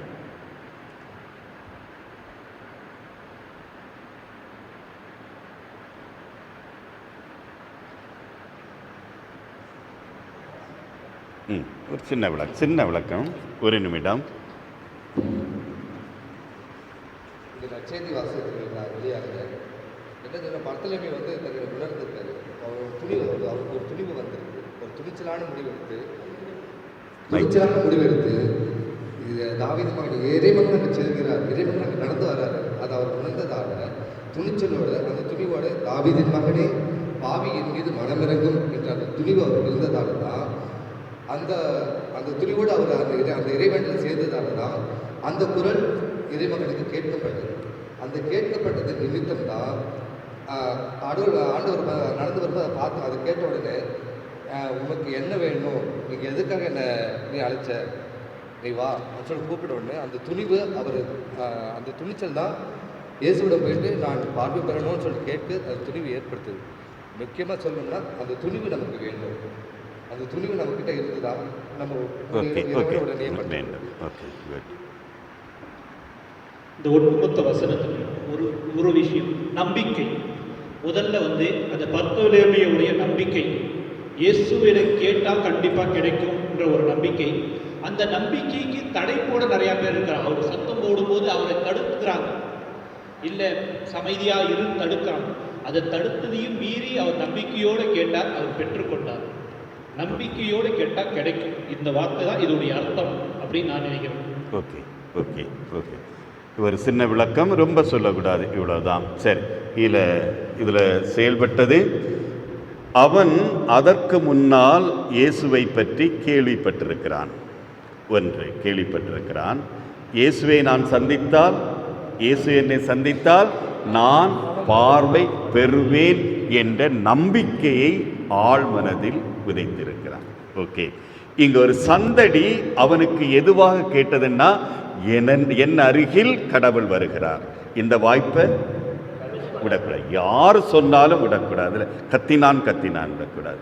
பார்த்துட்ட கடைசியில் தன்னுடைய அவநம்பிக்கைகளெல்லாம் தூக்கி எறிகிறான். போர்வையை விலக்கி கொண்டு என்னுடைய நம்பிக்கைக்கு எதெல்லாம் தடையாக இருக்குது அதில் விலக்கி கொண்டு போகிறான். பார்வை பெற்றான். ஓகே, இந்த நற்செய்தி நமக்கு தருகின்ற ஒரு செய்தி என்ன? நான் சுருக்கமாக போகிறேன். ஒரு செய்தி என்ன? யாராவது ஒருவர் சொல்லுங்க, நான் அடுத்தது போயிடுவேன். ஒரு செய்தி தருகிறது, சமுதாயத்தோடு இணைக்க சொல்கிறேன். இந்த நற்செய்தியை நான் எங்கே வாழ்வாக்க வேண்டும், எப்படி வாழ்வாக்க வேண்டும், வாழ்வாக்கலாம், எப்படி வாழ்வாக்கலாம்? பார்வை, பார்வை, அந்த பார்வை மட்டும் யோசிங்க. நம்பிக்கை, அதனால் பார்வை பெற்றான், அதுக்கு மட்டும் பேசணும். ரொம்ப முக்கியம், நிறைய கதை அடிக்க விடாது. இந்த நற்செய்தி பார்வை பெற்றது, அதற்கு அவனுடைய நம்பிக்கை, துணிவு, அதெல்லாம் காரணமாக. இந்த பார்வை பெற்றதை நாம் ஏதாவது செய்ய முடியுமா? நம்முடைய அன்பியத்தில் ஏதாவது செய்ய முடியுமா? இந்த சமூகத்தில் நாம் ஏதாவது செய்ய முடியுமா? ஒரு கேள்வியோட போங்க. நாம் பார்வை கொடுக்க முடியுமா? பார்வை கொடுக்க முடியுமா? முடியாது. நோ நோ நோ பார்வை, அதை மட்டும் அனுபவம் வேற கருத்து. இதெல்லாம் வேற கருத்துக்கள். நீங்கள் நம்ம நிறைய வேற சொல்லுவோம். அந்த பாயிண்டில் மட்டுமே நான் பார்வை கொடுக்க முடியுமா? சமுதாயத்திற்கு பார்வை கொடுக்க முடியுமா? Very good. நாம் பார்வை கொடுக்கலாம். நம்முடைய கண்களை தானமாக செய்கின்ற போது நாமும் ஒரு பார்வையாளன், பார்வை கொடுக்க முடியும். நாமும் இயேசுவின் ஒரு பணியை என்னுடைய சமுதாயத்தில் செய்ய முடியும். எத்தனையோ பார்வையற்றவர்களை நாம் பார்க்கிறோம். உண்மையா பொய்யா? நம்ம குடும்பத்தில் இருக்கிறாங்களா? கேட்டிருந்தேன், மாற்றுத்திறனாளிகள் இருக்கிறார்களா? இல்லையா? அப்போ நான் பார்வை கொடுக்க முடியும் என் கண்களை தானம் செய்து. நான் என்னுடைய அம்மாவின் கண்களை தானம் செய்தேன். 4 பேர் பார்வை பெறுகிறார்கள். இன்னைக்கு என்கிட்ட ஒரு 72 பேர் இருந்திருக்காங்க. கண்டிப்பாக நாங்கள் இறந்தா வந்து கண்ணை தானம் செய்கிறணும் அப்படின்னு சொல்லிக்கிட்டு. புரியுதா? அப்போ ஒரு நற்செய்தி எதோடு இணையுது? வாழ்வோடு இணையுது. ஓகே, சரி, ஒரு நிமிடம் மட்டும் அப்படியே கண்ணை முடியிடுங்க. ஃபாதர் பேசுவோம். ஒரு நிமிடம். கடவுளே, மனசுக்குள்ள நினச்சிக்கிடுங்க, இந்த நற்செய்தி எனக்குள் ஒரு நம்பிக்கையையும் துணிவையும் எதிர்பார்ப்பையும் தந்தது. நானும் பார்வை கொடுக்க முடியும் என்ற ஒரு மனநிலையை நான் உருவாக்கி கொள்ள வரம் தாரும். ஆமீன். இது நற்செய்தியை ஜெபத்தோடு முடிச்சிருக்கிறேன். இறுதியாக ஃபாதர்.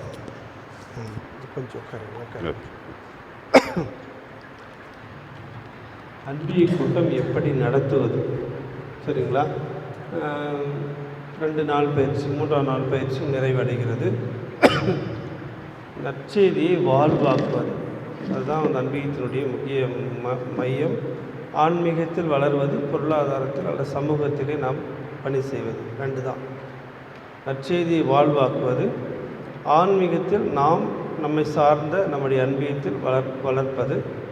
அதுக்கடுத்தது சமூகத்தில் நம்மளால் முடிஞ்ச சேவை பணி செய்வது. இதெல்லாம் உள்ளடக்கியதான் அன்பியம். இதுக்கு நிறைய விளக்கம் கொடுத்துன்னு போகிறாங்க. ஒரு அன்பியத்தை எப்படி வழி நடத்துறது, எப்படி செயல்படுத்துறது, யாரோ கேட்டாங்களா எப்படி நடத்துறதுன்னு சொல்லிட்டு இதுக்குன்னு ஒரு வரைமுறை இருக்குது. உங்களுக்கு ஒரு சில புக்கு இருக்காதுன்னு தெரியல, நீங்கள் எழுதிங்க. பேப்பர் நோட் இருந்தால் சும்மா எழுதுங்க. ஏன்னு சொன்னால் உங்களுக்கு இது ஜெராக்ஸ் பண்ணி கொடுக்குறோம். ஜெராக்ஸ் பண்ணி முடிச்சா படித்தா முடிஞ்சிடும். ஆனால் எழுதிக்கோங்க. 8:30 மணி வரையும் நம்ம கொஞ்சம் நேரம் டைம் எடுப்போம். சரிங்களா? தயவு செஞ்சு போனோன்னு மட்டும் மனநிலை கொண்டு வந்துடாதீங்க. ஏன்னா விட்டுட்டா மீண்டும் மீண்டும் போய்ட்டு ஒரே நாள் தான் இருக்குது.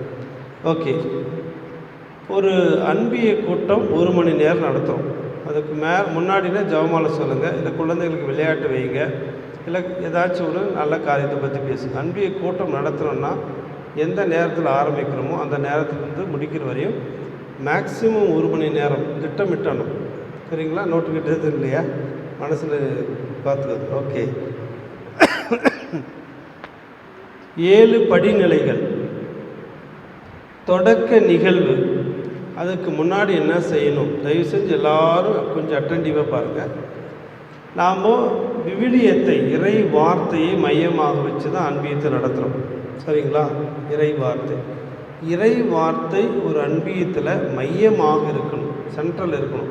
சின்ன வீடாக இருக்குது, பெரிய வீடாக இருக்குது, தயவு செஞ்சு நினைக்கக்கூடாது. அன்றைய ஒரு நாள் மட்டும் ஒரு மாதத்துக்கு ஒரு முறை தான் நம்ம அன்பிய கூட்டம் நடத்துகிறோம் ஒரு வீட்டில். அந்த வீட்டில் முன்கூட்டியே இனிமேலுக்கு வந்து திட்டமிட்டுருங்க, 10 நாளைக்கு 10 வீடு, 10 மாதத்துக்கு 10 வீடு அப்படின்னு சொல்லிட்டு. அந்த வீட்டில் எந்த இடம் வசதியாக இருக்கோ அந்த இடத்துல அந்த கட்டில் வீட்டில் அல்ல சப்போஸ் சேரு கீரு சோஃபா கிப்பா இருந்துச்சுன்னா அன்றைக்கி ஒரு நாளைக்கு மட்டும் முன்கூட்டியே தயார் பண்ணி அந்த இடத்த வந்து கொஞ்சம் சுத்தமாக்கிட்டு எல்லோரும் ரவுண்டாக உட்கார்ற மாதிரி. நான் மீண்டும் கேட்குறேன், எல்லோரும் இது விவிலியத்தை சென்டரில் வச்சுட்டு எல்லோரும் வட்டமாக உட்காரணும். அது நான் செயல் வடிவத்துக்கு செயல்படுத்தலான்னு நினச்சா டைம் ஆகுது, சொல்கிறேன். நாளைக்கு வந்த உடனே அதை செஞ்சுட்டு தான் அடுத்தது போகணும். சரிங்களா? ஓகே. எப்படி செய்கிறதுன்ட்டு அதை வச்சணும். ஏதோ இன்றைக்கி தான் வைக்கிறோம், அப்புறம் காலம் வந்த உடனே நம்ம வந்து ஆராய்ச்சியெல்லாம் எடுத்தோம்ல, இது அப்படியே நினைக்காம இறை வார்த்தை எப்படி நற்கருணைக்கு முக்கியத்துவம் கொடுக்குறோமோ அதே மாதிரி வீடுகளில் இறை வார்த்தைக்கு முக்கியத்துவம் கொடுக்கணும். அந்த சென்டரில் வைக்கும்போது நம்முடைய வாழ்வின் மையம், நம்முடைய அன்பியத்தின் மையம், நம்முடைய குடும்பத்தின் மையம் அப்படின்ற உணர்வோடு அதை வைக்கணும். அதை உணர்த்தணும். ஏதோ சும்மா வைக்கிறோமா இல்லை, வச்சுட்டு அதுக்கு மரியாதை செலுத்துகிறோம். ஆரத்தை எடுத்தோம்ல, ஒவ்வொரு அன்பியத்திலும் ஒவ்வொரு அன்பிய கூட்டிலும் இது முதல்ல செஞ்சு அது கொஞ்சம் நமக்கு நல்லாயிருக்கும். அதற்கான தயார் பண்ணணும். தயார் பண்ணால் சும்மா செஞ்சோம்னா ஏதோ போயிடுது. யாரெல்லாம் வரலையோ அவங்களுக்கு முக்கியத்துவம் கொடுத்து இந்த மாதிரி பார்ட்டிசிபேட் பண்ண தயார் பண்ணணும். சரிங்களா? முதல்ல இறை வார்த்தை வைப்பது, வட்டமாக உட்காருறது, இடத்தை தயார் பண்ணுறது, இதையெல்லாம் வந்து முதல்ல நம்ம செஞ்சு முடிச்சிடணும். தொடக்க நிகழ்வு, முதல்ல தொடக்க நிகழ்வு ஒரு பாடல் பாடணும். ஒரு நிமிஷம் கூட வேஸ்ட் பண்ணக்கூடாது. அப்படி தான் வந்து ஒரு மணி நேரத்தில் முடிக்க முடியும். இதுக்கு தயார் பண்ணால் மட்டும்தான் அன்பியும் சிறப்பாக நடக்கும். தலைமை ஒருங்கிணைப்பாளர் ரொம்ப முக்கியம். 6 ஒருங்கிணைப்பாளர்கள் 6 பொறுப்பாளர்கள் முன்கூட்டியே நம்ம திட்டமிடணும். இன்னும் பொறுப்பாளர்களே பொறுப்பை உணராமல் இருந்தால் அப்படி தான். அதனால் பொறுப்பாளர்கள் முன்கூட்டியே நம்ம வந்து கொஞ்சம் திட்டமிடணும். தொடக்க பாடல் ஃபஸ்ட்டில் 3 இருக்குது. தொடக்க நிகழ்வில் அதில் முதல் நிகழ்வு தொடக்க பாடல். 2வது இறை பிரசனத்திற்கான ஜெபம். ஜெபம் வந்து நான் ஒரு சில அன்பியத்தில் பார்க்கும்போது கடன்னு சொல்கிறோம், ஏதோ கற்பனை பண்ணி சொல்கிறோம். அப்படி இருக்கக்கூடாது. இந்த அன்பியத்தில் நமக்கு தேவை என்ன, நாம் எதற்காக கூடியிருக்கிறோம், இந்த அன்பியத்தில் எத்தனை குடும்பங்கள் கிறிஸ்துவ குடும்பங்கள் இருக்காங்க, எத்தனை பிள்ளைகள் இருக்காங்க, இந்த அன்பியத்தை என்ன மையமாக வச்சுருக்கிறோம், இதெல்லாம் உள்வாங்கிட்டு இந்த ஜெபம், நான் சொல்கிற ஜெபம் இந்த அன்பியத்திற்கு பயனுள்ளதாக இருக்கணும். வந்திருக்கிறவங்களுக்கு ஒரு ஆறுதலாக இருக்கணும். வந்திருக்கிறவங்களுக்கு ஒரு உற்சாகம் ஊட்டக்கூடியதாக இருக்கணும். சும்மா நாம் வந்து ஏதோ சொல்லணுமே விவிலிய வசனமெல்லாம் போட்டு பெருசாக சொல்லணும். மனசை தொடக்கூடிய ஜெபமாக இருக்கணும். தொடக்க பாடல், தொடக்க ஜெபம். 3வது ஃபார்முலாக வரவேற்பு. இப்போ நம்ம ஒரு வீட்டுக்கு போனால் வாங்கன்னு சொல்கிறோம்ல, அது உண்மையாலுமே மகிழ்ச்சியாக இருக்கல, வரும்போது புன்னகை செஞ்சு வாங்க அப்படின்ட்டு எல்லோரும் வரவேற்கணும். இந்த வரவேற்பு என்பது எல்லோரும் வரவேற்கிறோம். புதுசாக யாருன்னா வந்தாங்கன்னா அவங்கள வந்து எப்படி நம்ம வரவேற்கணும், அந்த மாதிரி வீட்டு தலைவரோ அல்லது அன்பிய ஒருங்கிணைப்பாளரோ தலைமை ஒருங்கிணைப்பாளரோ வரவேற்கணும். இந்த அன்பிய கூட்டத்துக்கு வந்திருக்கிற எல்லாரையும் ரொம்ப நேரம்லாம் எடுத்துக்கூடாது. உள்ளார்ந்த வரவேற்பு அங்கே இருக்கணும். சும்மா ஃபார்முலா வந்து வாயில் சொல்கிறதுக்கு பிறகு உள்ளத்துலேருந்து சொல்கிறதுக்கு வித்தியாசம் இருக்குது. அப்போ தொடக்க நிகழ்வு என்னான்னு சொன்னால் இதெல்லாம் சேர்ந்து 5 நிமிஷம் முடியும். 5 இல்லை 7 நிமிஷம், அதுக்கு மேலே இருக்கக்கூடாது. தொடக்க பாடல், இறை பிரசனத்திற்கான ஜெபம், அனைவரையும் அன்போடு வரவேற்பது முதல்ல. 2வது போதுமா, எழுதிட்டிங்களா? எழுதியாச்சா? 2வது நற்செய்தி பகிர்வு. தொடக்க நிகழ்வு முடிந்தோடனே 2வது படிநிலைக்கு வரும், நற்செய்தி பகிர்வு. நற்செய்தி வாசகத்தை முன்கூட்டியே தான் அந்த 6 பொறுப்பாளர்கள், அது அன்பிய பொறுப்பாளர்கள் அந்த 6 பேர் சேர்த்துறது தயாரிக்கிறது ரொம்ப ரொம்ப முக்கியம். அதில் இப்பொழுது நற்செய்தி வந்து எதை எடுக்கிறோம் அப்படின்னு சொல்லி பார்க்குறோம். மேக்ஸிமம் வந்து சண்டே தான், ஞாயிற்றுக்கிழமை நற்செய்தி, ஏன்னா விளக்கமெல்லாம் கேட்கறதுக்கு வசதியாக இருக்கும். நீங்கள் சனிக்கிழமை வச்சுக்கலாம், அடுத்த நாள் ஞாயிற்றுக்கிழமை நற்செய்தி எடுங்க. ஞாயிற்றுக்கிழமை வச்சுக்கலாம், அடுத்த வாரம் நற்செய்தி எடுங்க. உங்கள்கிட்ட இருக்க எல்லாருக்கும் தெரியல, அடுத்த வாரம் நற்செய்தி என்னென்னு நற்செய்தி எடுங்க. ஓகேவா? நற்செய்தி வாசகத்தை எடுக்கிறோம். அதில் 4 பாயிண்ட் நற்செய்தி பகிர்வில். 1 நற்செய்தி வாசகம், 2வது உள்ளத்தை தொட்ட நற்செய்தி வாசகத்தை பகிர்தல். இப்போ என்ன ஆச்சுன்னு சொன்னால் 3 முறை வாசிக்கணும் 3 முறை வாசிக்கணும்னு சொல்கிறாங்கல்ல.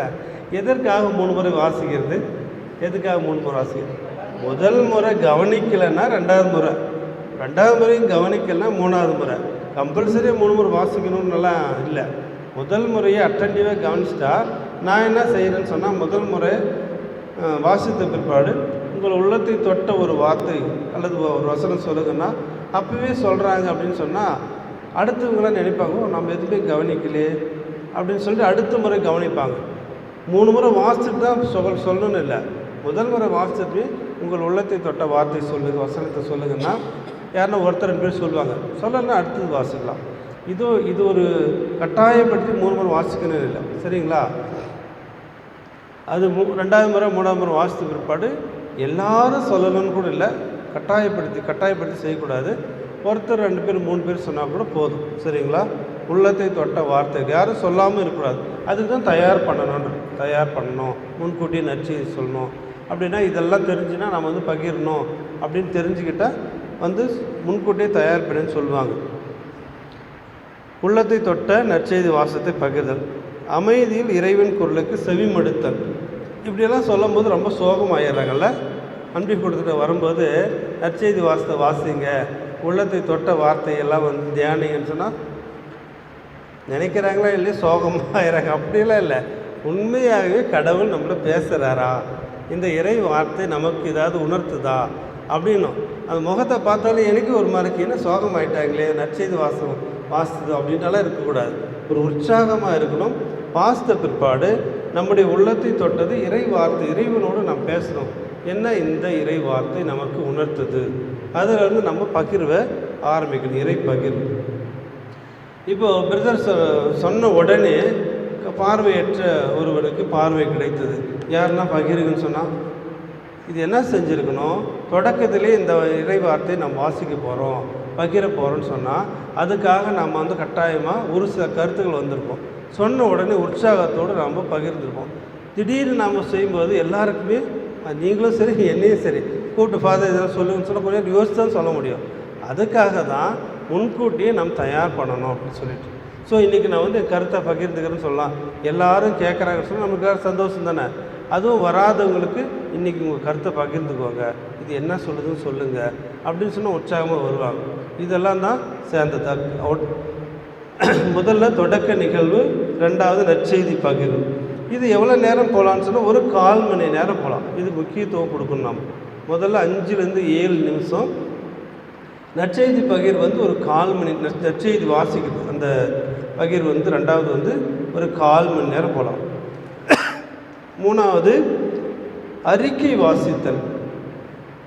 இதில் பாருங்கள், சுருக்கமாக கூட்ட அறிக்கை வாசித்தல். செயலர் எப்பொழுதுமே அறிக்கை வாசிக்கிறாங்க, நான் பார்த்துருக்குறேன். அன்பிய கூட்டம் போகும்போது போன அன்பிய கூட்டம் எப்படி நடந்துச்சுன்னு வாசிக்கிறீங்க. செயலர் கூட்ட அறிக்கை மற்றும் செயல் திட்டம் பற்றி அறிவிப்பு. அடுத்தது என்ன, நம்ம செயல்படுத்த போகிற செயல் திட்டம் இதெல்லாம் வருது. பணி வாரியான அறிவிப்பு.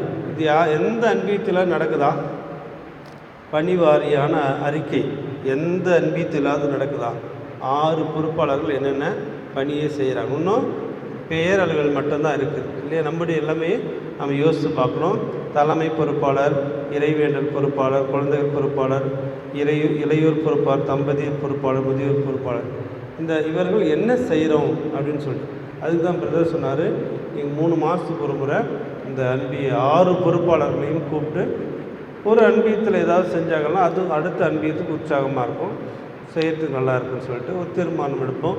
3 மாதத்துக்கு ஒரு முறை அந்த 6 பொறுப்பாளர்களும் நீங்கள் அன்பியத்தில் செயல்பட ஆரம்பிங்க. 3 மாதத்துக்கு ஒரு முறை 6 பொறுப்பாளர்கள் தயவு செஞ்சு கூப்பிட்டு ஒரு அரை மணி நேரம் 1 மணி நேரம் மீட்டிங் போட்டு என்ன செய்கிறேன்னு பார்ப்போம், சரிங்களா? அறிக்கை வாசித்தல் இதெல்லாம் வரணும். திட்டமிடுதல், இது வந்து அறிக்கை வாசித்தல் எவ்வளோ நேரம் ஆகும்? மேக்ஸிமம் ஒரு 10 நிமிஷம் இல்லை 5 நிமிஷம் ஆகும், ஓகேவா? அப்போது அது ஒரு 7 நிமிஷம், இது ஒரு 1/4 மணி நேரம். அறிக்கை வாசித்தல் ஒரு 5 நிமிஷம், எல்லாம் சேர்த்துனா அரை மணி நேரம் முடியுதா? அரை மணி நேரத்தில் முடிஞ்சிது. திட்டமிடுதல் இது ரொம்ப முக்கியம். நற்செய்தி வாசித்தும் அதை ஒட்டி நம்முடைய அன்பிய கூட்டத்தில் திட்டமிடுதல், என்ன செயல் திட்டம் செய்யலாம். 2 வகையான திட்டம் போடலாம். ஒன்று ஆன்மீகத்தில் வளரக்கூடிய திட்டம். அப்போது உங்களுக்கு அன்பிய புஸ்தகம் கொடுக்குறோம். அப்புறம் திருநாள், உங்கள் அன்பியத்தில் திருநாள் வைக்கிறதுக்கு கொடுக்குறோம். அதுக்கு பிற்பாடு இந்த முதல் வியாழக்கிழமை நாம் வந்து சிறப்பிக்கிறதுக்கான கொடுக்குறோம். அப்புறம் தவக்காலத்தில் இந்த மாதிரி ஆன்மீகத்தில் நாம் வளருது எல்லோரும் சேர்ந்து செய்கிறது. அப்புறம் ஜெபமாலை சொல்கிறது, மற்றதில் ஆன்மீகத்தில் என்னன்னு பார்ப்போம். திட்டமிடுதல். சமூகத்தில் என்ன செய்யலாம்? சமூகத்தில் இப்போ இவ்வளோ பார்த்தோம்ல, இவ்வளோ பார்த்துருக்குறோம்ல, நம்ம அன்மீகத்தில் நாம் என்ன செய்யலாம்? முதல்ல கிறிஸ்துவங்களுக்கு அல்லது நம்முடைய அன்பியத்தை சார்ந்து இருக்கிற மற்றவர்களுக்கு. இதையும் தாண்டி வேறு என்ன செய்யலான்னு சொன்னால், பொதுவான பணிகள். உங்கள் அன்பியத்தில் ரோடு இல்லை, தண்ணி இல்லை, வாட்டர் பிரச்சனை, எதான நிறைய ரேஷன் பிரச்சனை, எதனா சமூகத்தில் உங்களை பாதிப்பது, உங்களுக்கு தேவையானது சமூகத்தில் ஒன்றாக இணைந்து செய்ய முடியுமா அப்படின்னு சொல்லிட்டு பங்களவில் ஒரு சில திட்டங்களை நம்ம போட்டிருக்கோம். சரிங்களா?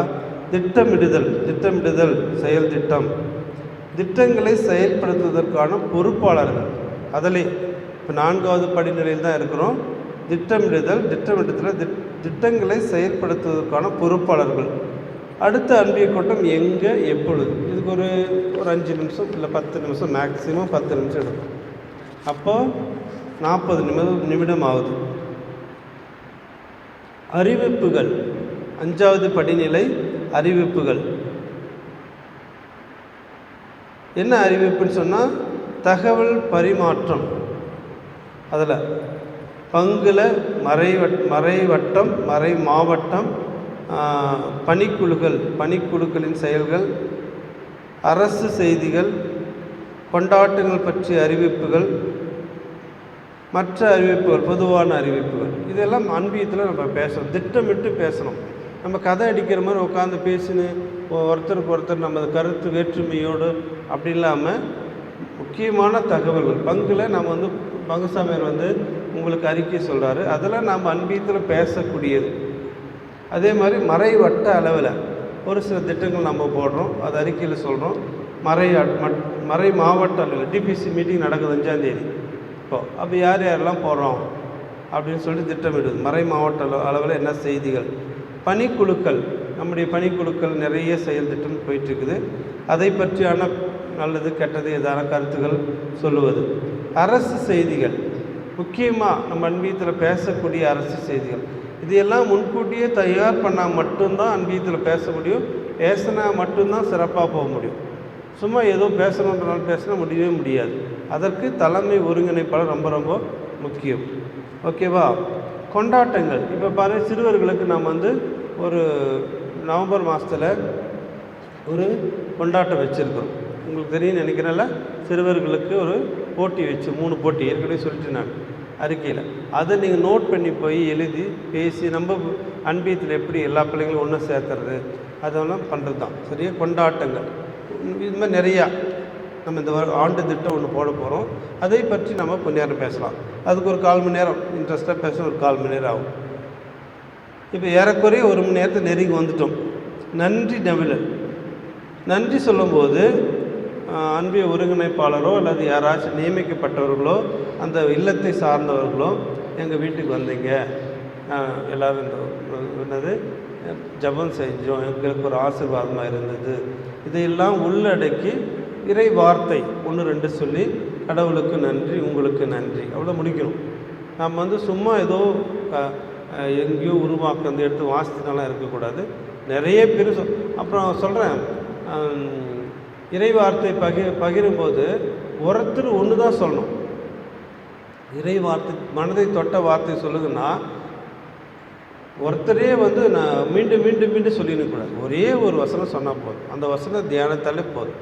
யாரும் சொல்லலைன்னா நம்மள் தான் குறை இருக்குது. தயார் பண்ணலைன்னு அர்த்தம். தயார் பண்ணிட்டா எல்லாரும் சொல்லுவாங்க. சொல்கிற வரையும் வெயிட் பண்ணுவோம். அந்த ஒருத்தர் ஒரு வார்த்தை ஒரு வசனம் ஒருத்தர் சொன்னால் போதும். அதுக்கு அதிகமாக சொல்லக்கூடாது. அதே மாதிரி நன்றி சொல்லும்போது 6வது நன்றி சொல்லுதல். நன்றி சொல்லும்போது இங்கு வந்திருக்கின்றவர்களுக்கு நம் நன்றி சொல்வது ஒரு தாக்கத்தை உருவாக்கணும். சும்மா ஏதோ சொல்லணுன்றதுக்காக சொல்லக்கூடாது.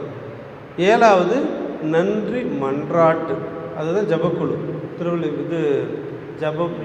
இறைவேண்டல் பொறுப்பாளர்கள் வந்து அது முக்கியமாக அவங்க எடுத்து சொல்லணும், தயார் பண்ணி பேரெல்லாம் சொல்லி நோய்வாய்ப்பட்டிருக்கு இந்த பகுதியில் ஒரு சில இந்துக்கள் யாராவது இருந்தால் கூட அவங்களுக்காக அவங்களோட உறவு இருந்தால் மட்டும் இதை சொல்லணுன்றதுக்காக சொல்ல, உறவு இருக்குது, நம்மளோட பேசுகிறாங்க, நம்முடைய ஜெபம் தேவைப்படுதுன்னா அவங்க பேரெல்லாம் சொல்லி ஒரு சுருக்கமாக ஏதோ ஒரு அன்பியத்தில் நாங்கள் பார்த்தோம், நம்ம நேரம் அருமையாக சொல்லிட்டு இருந்தாங்க.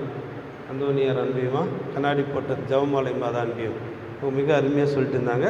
தயார் பண்ணி ஒரு குறிப்பிட்ட நேரத்தில் முடிச்சிடணும். ஒரு சிலர் ரொம்ப நீளமாக சொல்கிறாங்க, ஒரு சிலர் கொஞ்சமாக சொல்கிறாங்க. ஒரு 3 நிமிஷம் அப்படி எடுத்து நல்லா தயார் பண்ணி சிறப்பாக ஜெபம், கடவுள் நம்முடைய ஜெபத்தை கட்டாயமாக கேட்பார். கடைசியாக மாதா பாடல், அன்பிய கூட்டம் நம்ம தொடக்கிறோம் ஒரு பொதுவான பாடல். கடைசி அன்னை மரியாளோடு நாம் முடிக்கணும். அதுதான் நம்ம கத்தோலிக்க கிறிஸ்தவத்தினுடைய மிக முக்கியமானது. 7 படிநிலை யார் சொல்லுவீங்க எழுதிக்கிறவங்க? நான் நிறைய சொல்லிட்டேன், தவறாக வந்து எல்லாம் எழுதிட்டு போகிறாங்க.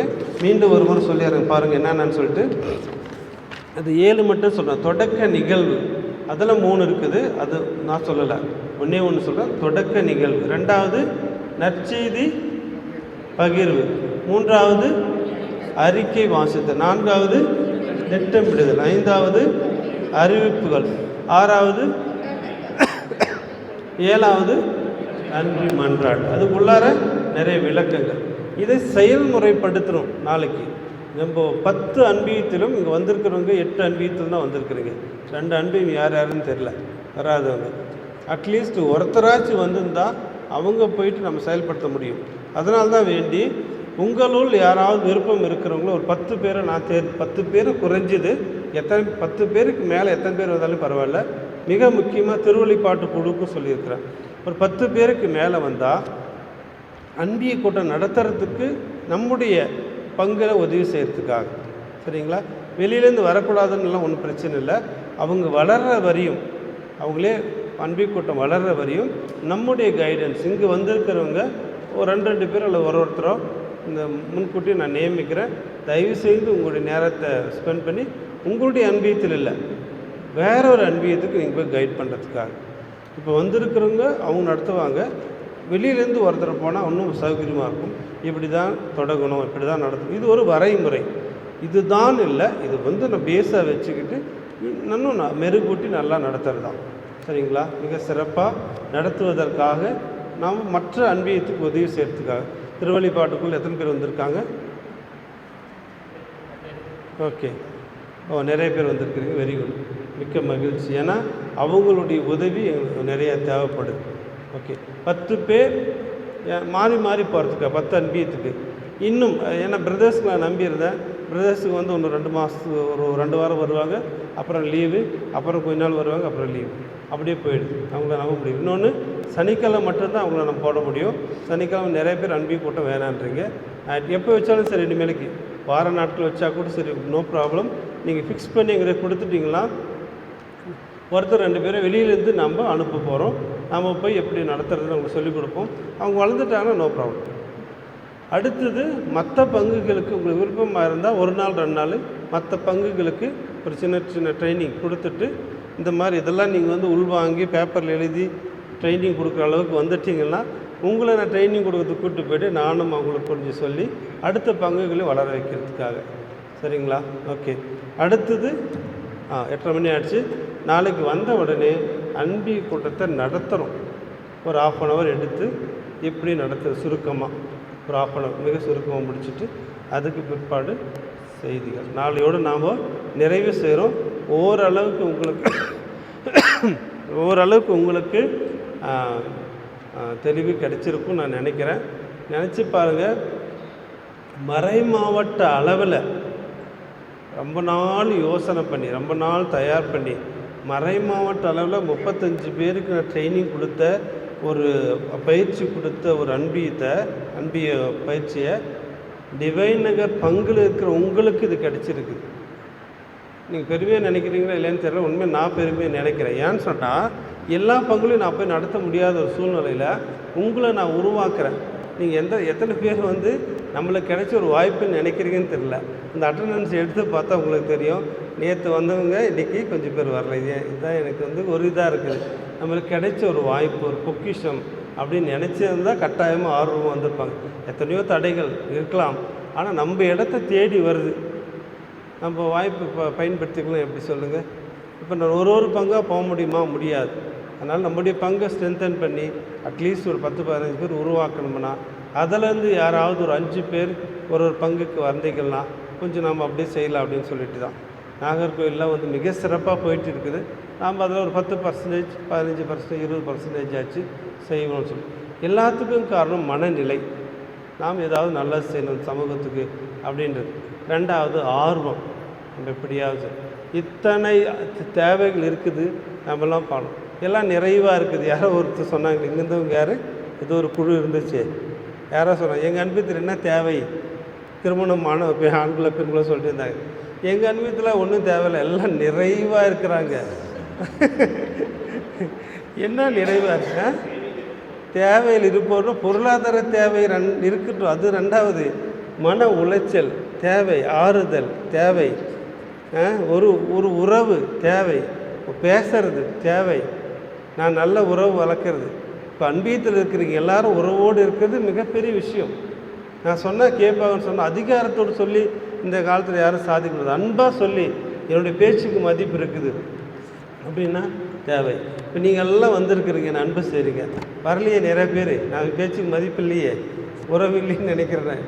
நெகட்டிவாக நினைக்கல, சொல்கிறேன். நான் அவங்களுக்கு ஒரு சூழ்நிலை இருக்கும். பட் சொல்கிறேன் பாருங்க, ஒரு இளைஞர்களுக்கு எவ்வளவோ தேவைகள் இருக்குது, எவ்வளோ கஷ்டங்கள் இருக்குது, எவ்வளோ மன உளைச்சல் இருக்கிறது, எவ்வளோ சவால்கள் இருக்குது. இந்த சீரார்களுக்கு, இந்த பாருங்கள் முதியோர்களுக்கு, தம்பதியருக்கு, நம்முடைய அன்பில் நம்முடைய அன்பியத்தில் நம்முடைய குடும்பத்தில் நமக்கு இத்தனை தேவை இருக்கும்போது உன்னை அன்பு செய்வது போல மற்றவர்களும் அடுத்து அன்பு முதல்ல கிறிஸ்தவர்கள், அடுத்தது வேறு சமூகம். இதுதான் அன்பியம், இதுதான் இறை ஆட்சி. இதை கட்டி எழுப்புறதுக்காக தான் ஆண்டவர் இயேசு வந்தார், பாடுபட்டார். கட்டிகிட்டே இருக்கணும், எழுப்பிட்டே தான் இருக்கணும். இது நம்மளோட முடியறதில்ல, தொடர்ந்து போயிட்டே இருக்கும். நம்மளால் முடிஞ்சு நம்ம செய்கிறோம், அவ்வளோதான். தொடர்ந்து இது போயிட்டே தான் இருக்கும். சரிங்களா?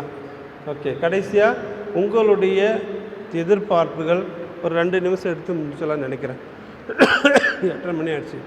உங்களுடைய எதிர்பார்ப்புகள், உங்களுடைய கேள்விகள், நாளையோடு நிறைவு செய்கிறோம். உங்களுடைய கேள்விகள் ஏதாவது இருந்தால் 3 நாள் நம்ம வந்து பயிற்சி எடுத்துருக்குறோம். ஏதோ சொல்கிறீங்களா, சொல்லுங்க.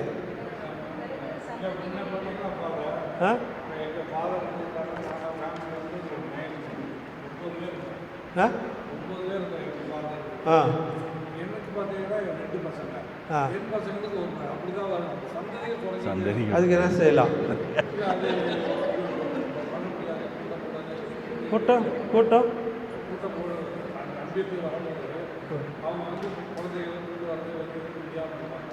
இப்போ இருக்கிறவங்களை கொண்டு வந்தால் போதும். இல்லாதவங்களை பற்றி நம்ம வந்து பேச முடியாது.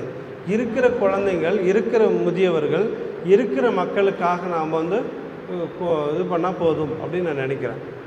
இல்லாத பற்றி பேசி பிரயோஜனம் இல்லை. முன்னாடி நிறைய பேர் இருந்தாங்க, எங்கள் ஃபேமிலியில் 8 பேர் இருந்தாங்க, இப்போ குறைஞ்சிட்டாங்க. அதுக்கு ஒன்றும் இல்லை. இருக்கிறவங்களுக்கே தேவையாக இருக்குதா இல்லையா, என்ன செய்யலாம்? இந்த மாதிரி சவால்கள்லாம் வருதில்லை. சீரார்களுக்கு பாருங்கள், செல்ஃபோனில் அடிமையாகிட்டு இருக்காங்க, என்ன செய்யலாம்? இதெல்லாம் யோசித்து நம்ம அன்பியத்தில் என்ன செய்கிறது உட்காருங்க. ஓகேவா? சவால் முடிச்சலாமா இருந்தால் டக்குன்னு சொல்லுங்கள், டைம் வேஸ்ட் பண்ணக்கூடாது. சொல்லுங்கம்மா. ஏதாவது கேள்விகள் சொல்லுங்கள். உங்கள் பக்கமும் இதே சவால் இருக்குதுன்னு நாகர்கோவில் சைடு இதே சவால் இருக்கு, எல்லாமே இருக்குது. எல்லாமே ஓவர் கம் பண்ணிட்டு எல்லாம் ஸ்மூத்தாக போயிட்டு இருக்கா, இல்லை இன்னமும் அங்கேயும் சவால்களை சந்திக்கிறதுக்கு என்னென்ன வழிகாட்டல்கள் போயிட்டே இருக்குது. இப்போ ஊடகம் அப்படின்னு வச்சதுன்னா, ஊடக போதைங்கிற பள்ளிக்கூடங்களில் பயிற்சி கொடுக்குறோம். என்ன அன்பியத்தில் எல்லாரும் வரமாட்டாங்க இல்லையா, பள்ளிக்கூடங்கள் வழியாக பக்த சபைகள், சிறார் இயக்கம் இருக்குது, அவங்க YCS அந்த இயக்கங்கள் வழியாக. இனி ஊடகத்திலேருந்து காக்க பெற்றோர் என்ன செய்யணும்? இப்போ நிறைய பார்த்திங்கன்னா பெற்றோர்களே கையில் கொடுத்துட்டு கூட பக்கத்தில் இருக்கிட்ட பேசிகிட்டு இருப்பாங்க, மைனின்னு பேசிகிட்டு இருப்பாங்க, பிள்ளைய கையில் செல்லை கொடுத்துருவாங்க, அது நோண்டி இருக்கும். சரியா? இதை விட நாங்கள் கண்டுபிடிச்ச ஒரு விஷயம் என்னென்னா, பிறந்து 2-3 மாதம்னா தனியாக இருக்கிறதுனால சமையல் பண்ணணுன்னா இந்த குழந்தையின் கவனத்தை திசை திருப்ப செல்லை கையில் கொடுத்துட்டு சமையல் பண்ணுறாங்க. அப்படின்னா குடும்ப உறவுகள் இல்லை யாராவது, அது நிறைய சிக்கல் இருக்குது, எப்படி பார்க்கலான்னு முயற்சி பண்ணுறோம். தோல்விகளை விரக்திகளையே வாழ்வாக்காமல் வெற்றிகளை வாழ்வாக்குவதற்கும் முயற்சிகள் அது கடந்துக்கிட்டு தான் இருக்கும் புதிய இது வரும்போது. வேறு கேள்விகளே நம் தொடக்கத்திலேருந்து கேட்டு வரோம் சந்தேகங்கள். ஏன்னா அதை பேஸ் பண்ணி தான் நம்ம வந்து அன்பியத்தை வந்து சிறப்பாக செய்ய முடியும். வழிமுறைகள், செயல்முறைகள் அதை நம்ம வந்து பயிற்சி கொடுத்துடலாம். எப்படி நம்ம வந்து ஷேர் பண்ணுறது, விவிலியத்தை எப்படி ஷேர் பண்ணுறது, அந்த விவிலியத்தை வந்து எப்படி வாழ்வாக்குறது, சமூகத்துக்கு எப்படி ஒரு சிறு சிறு உதவிகள் செஞ்சு ஒற்றுமையாக இருந்து எப்படி நம்ம அதை வாழ்வாக்குறது, இது 2 தான் முக்கியமானது. ஏதாவது கேள்விகள் இருந்தால் கேள்விகள் இருங்க சொல்லுங்கள், இல்லைன்னா எழுதி கூட கொடுங்க. தொடக்கத்துலேருந்து அதை கேட்டுக்கிறேன். உங்களுக்கு சொல்ல முடியல எழுதியாச்சு கொடுங்க. அதை வச்சு நம்ம வந்து விளக்கம் நாளையோடு இந்த நிறைவு செய்வோம்.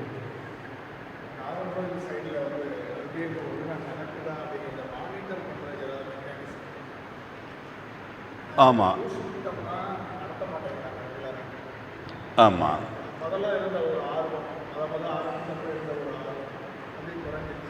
ஆமாம்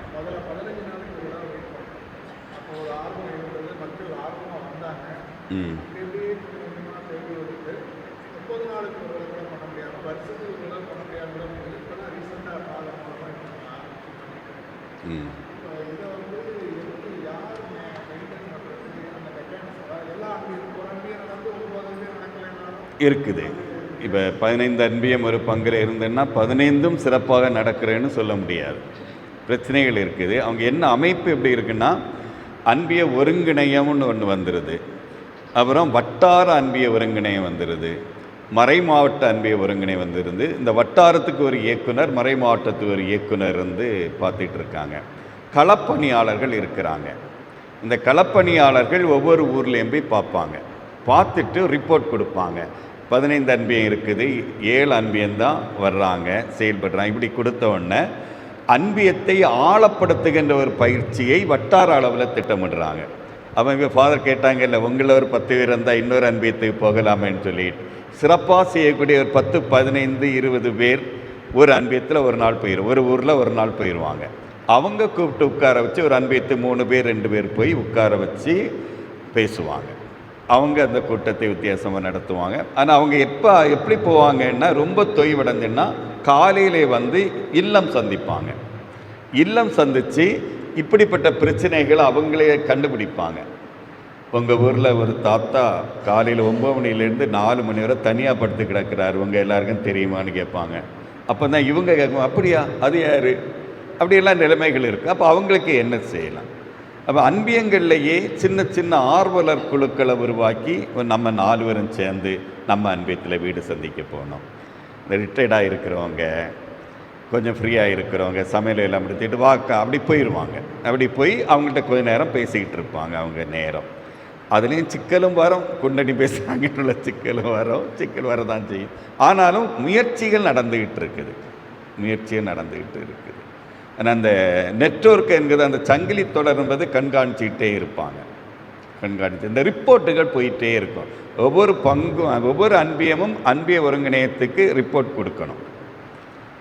அதை சரி பார்க்குறதுக்கு ஆள் இருப்பாங்க. கொஞ்சம் தெரியும், ஒரு காலத்தில் ரொம்ப வித்தியாசங்க. ஆனால் ஒரு முக்கியமான சில போராட்டங்கள், சில சாதிக்க வேண்டியவங்களுக்கு ஒருங்கிணைந்து போக்குள்ள வர்றாங்க. சரி, இந்த சிஸ்டர்ஸு கைது பீகார், அந்த இதில் மணிப்பூர் அப்படி தானே சம்திங் மறந்துட்டு அங்கே எல்லாம் வரும்போது அன்பியத்துக்கு தான் தகவல்கள் அன்பியத்துக்கு போயிடும். டக் டக் டக் டக்னு போய் சொல்லி சொல்லி சொல்லி சொல்லி மக்கள் ஒருங்கிணைக்கிறது அப்படின்னு.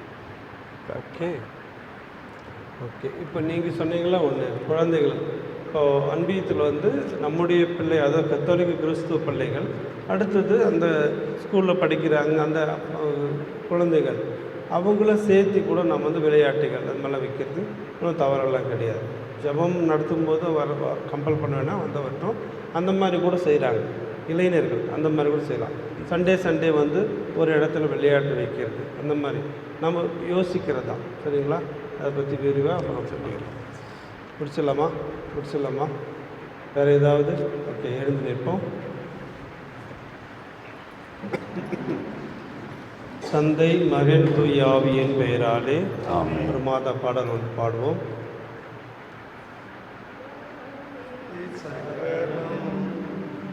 உந்தன் பாதாரும்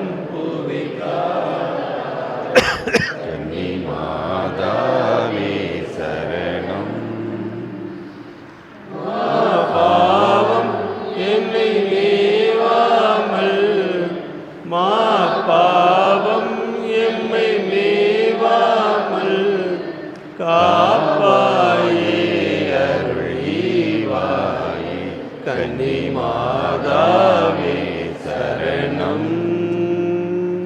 அன்பின் பரலோக பிதாவே, இதோ இந்த நேரத்திற்காக நன்றி சொல்கிறோம். அன்பியம் என்ற அமைப்பின் வழியாக மீண்டும் இறையாட்சி கட்டி எழுப்ப இங்கு வந்திருக்கிற ஒவ்வொரு நபர்களுக்கும் நீர் உற்சாகத்தை கொடுத்து இந்த பயிற்சியிலே பங்கெடுக்க அவர்கள் ஆர்வத்தை கொடுத்ததற்காக நன்றி சொல்கிறோம். உமது பெயரால் இவர்களுக்கு நிறைய ஆசிரை இறைமகன் இயேசுவின் வழியாக நிறைவாக கொடுத்து உடல் உள்ள சுகத்தை கொடுத்து இப்போ இருக்கிற ஆர்வம் இன்னும் அதிகம் ஆர்வம் கொண்டு இறையாட்சி பணியை புரிந்து கொண்டு இந்த அன்பியத்தை வலுப்படுத்த அன்பியத்தின் வழியாக பல்வேறு செயல் திட்டங்கள் வழியாக நம்பிக்கையை வளர செய்து அந்த நம்பிக்கையை அந்த பகுதியில் ஒவ்வொரு பகுதியில் செயலாக்கம் படுத்த நம்மிடத்தில் கெஞ்சி மன்றாடுகிறோம். இங்கே இருக்கிற எல்லா மக்களுடைய கருத்துக்கள், எண்ணங்கள், ஆர்வங்கள் எல்லாவற்றையும் அன்னை மரியாளின் வழியாகவும் பாதம் வைத்து இவர்களுக்காக இறைஞ்சி மன்றாடுகிறோம். இந்த ஜெபங்களை எல்லாம் இயேசுவின் பாதம் வைத்து மன்றாடுவோம். பின்னுள்ள இருக்கிற எங்கள் தந்தையே, ஆட்சி வருக, உமது திருவிழம் நிறைவேறுவது போல நிறைவேறுக. எங்கள் அன்றாட உணவை இன்று எங்களுக்கு தாரும். எங்களுக்கு எதிராக குற்றம் செய்தவரை நாங்கள் மன்னிப்பது போல எங்கள் குற்றங்களை மன்னியும். படுத்தாதையும் தீர்ந்து எங்களை விழித்தரலாம். அருள்மிகு பெற்ற மரியே வாழ்க. ஆண்டவர் உடனே பெண்களுக்கு ஆசி பெற்றவர் நீரே. உடைய திருவைக்கு ஆகிய இயேசுவும் ஆசி பெற்றவரே. புனித மரியே, இறைவனுக்காயே தாயலாக இருக்கிற எங்களுக்காக இப்பொழுதும் எங்கள் இறப்பின் வேளையிலும் வேண்டிக் கொள்ளும். தந்தைக்கும் மகனுக்கும் தூய ஆவியாருக்கும் ஆட்சி உண்டாவதாக. தொடக்கத்தில் இருந்தது போலே இப்பொழுது எப்பொழுதும் என்று நிற்பதாக. தந்தை மகன் தூய ஆவியானவரின் பெயராலே ஆமென்.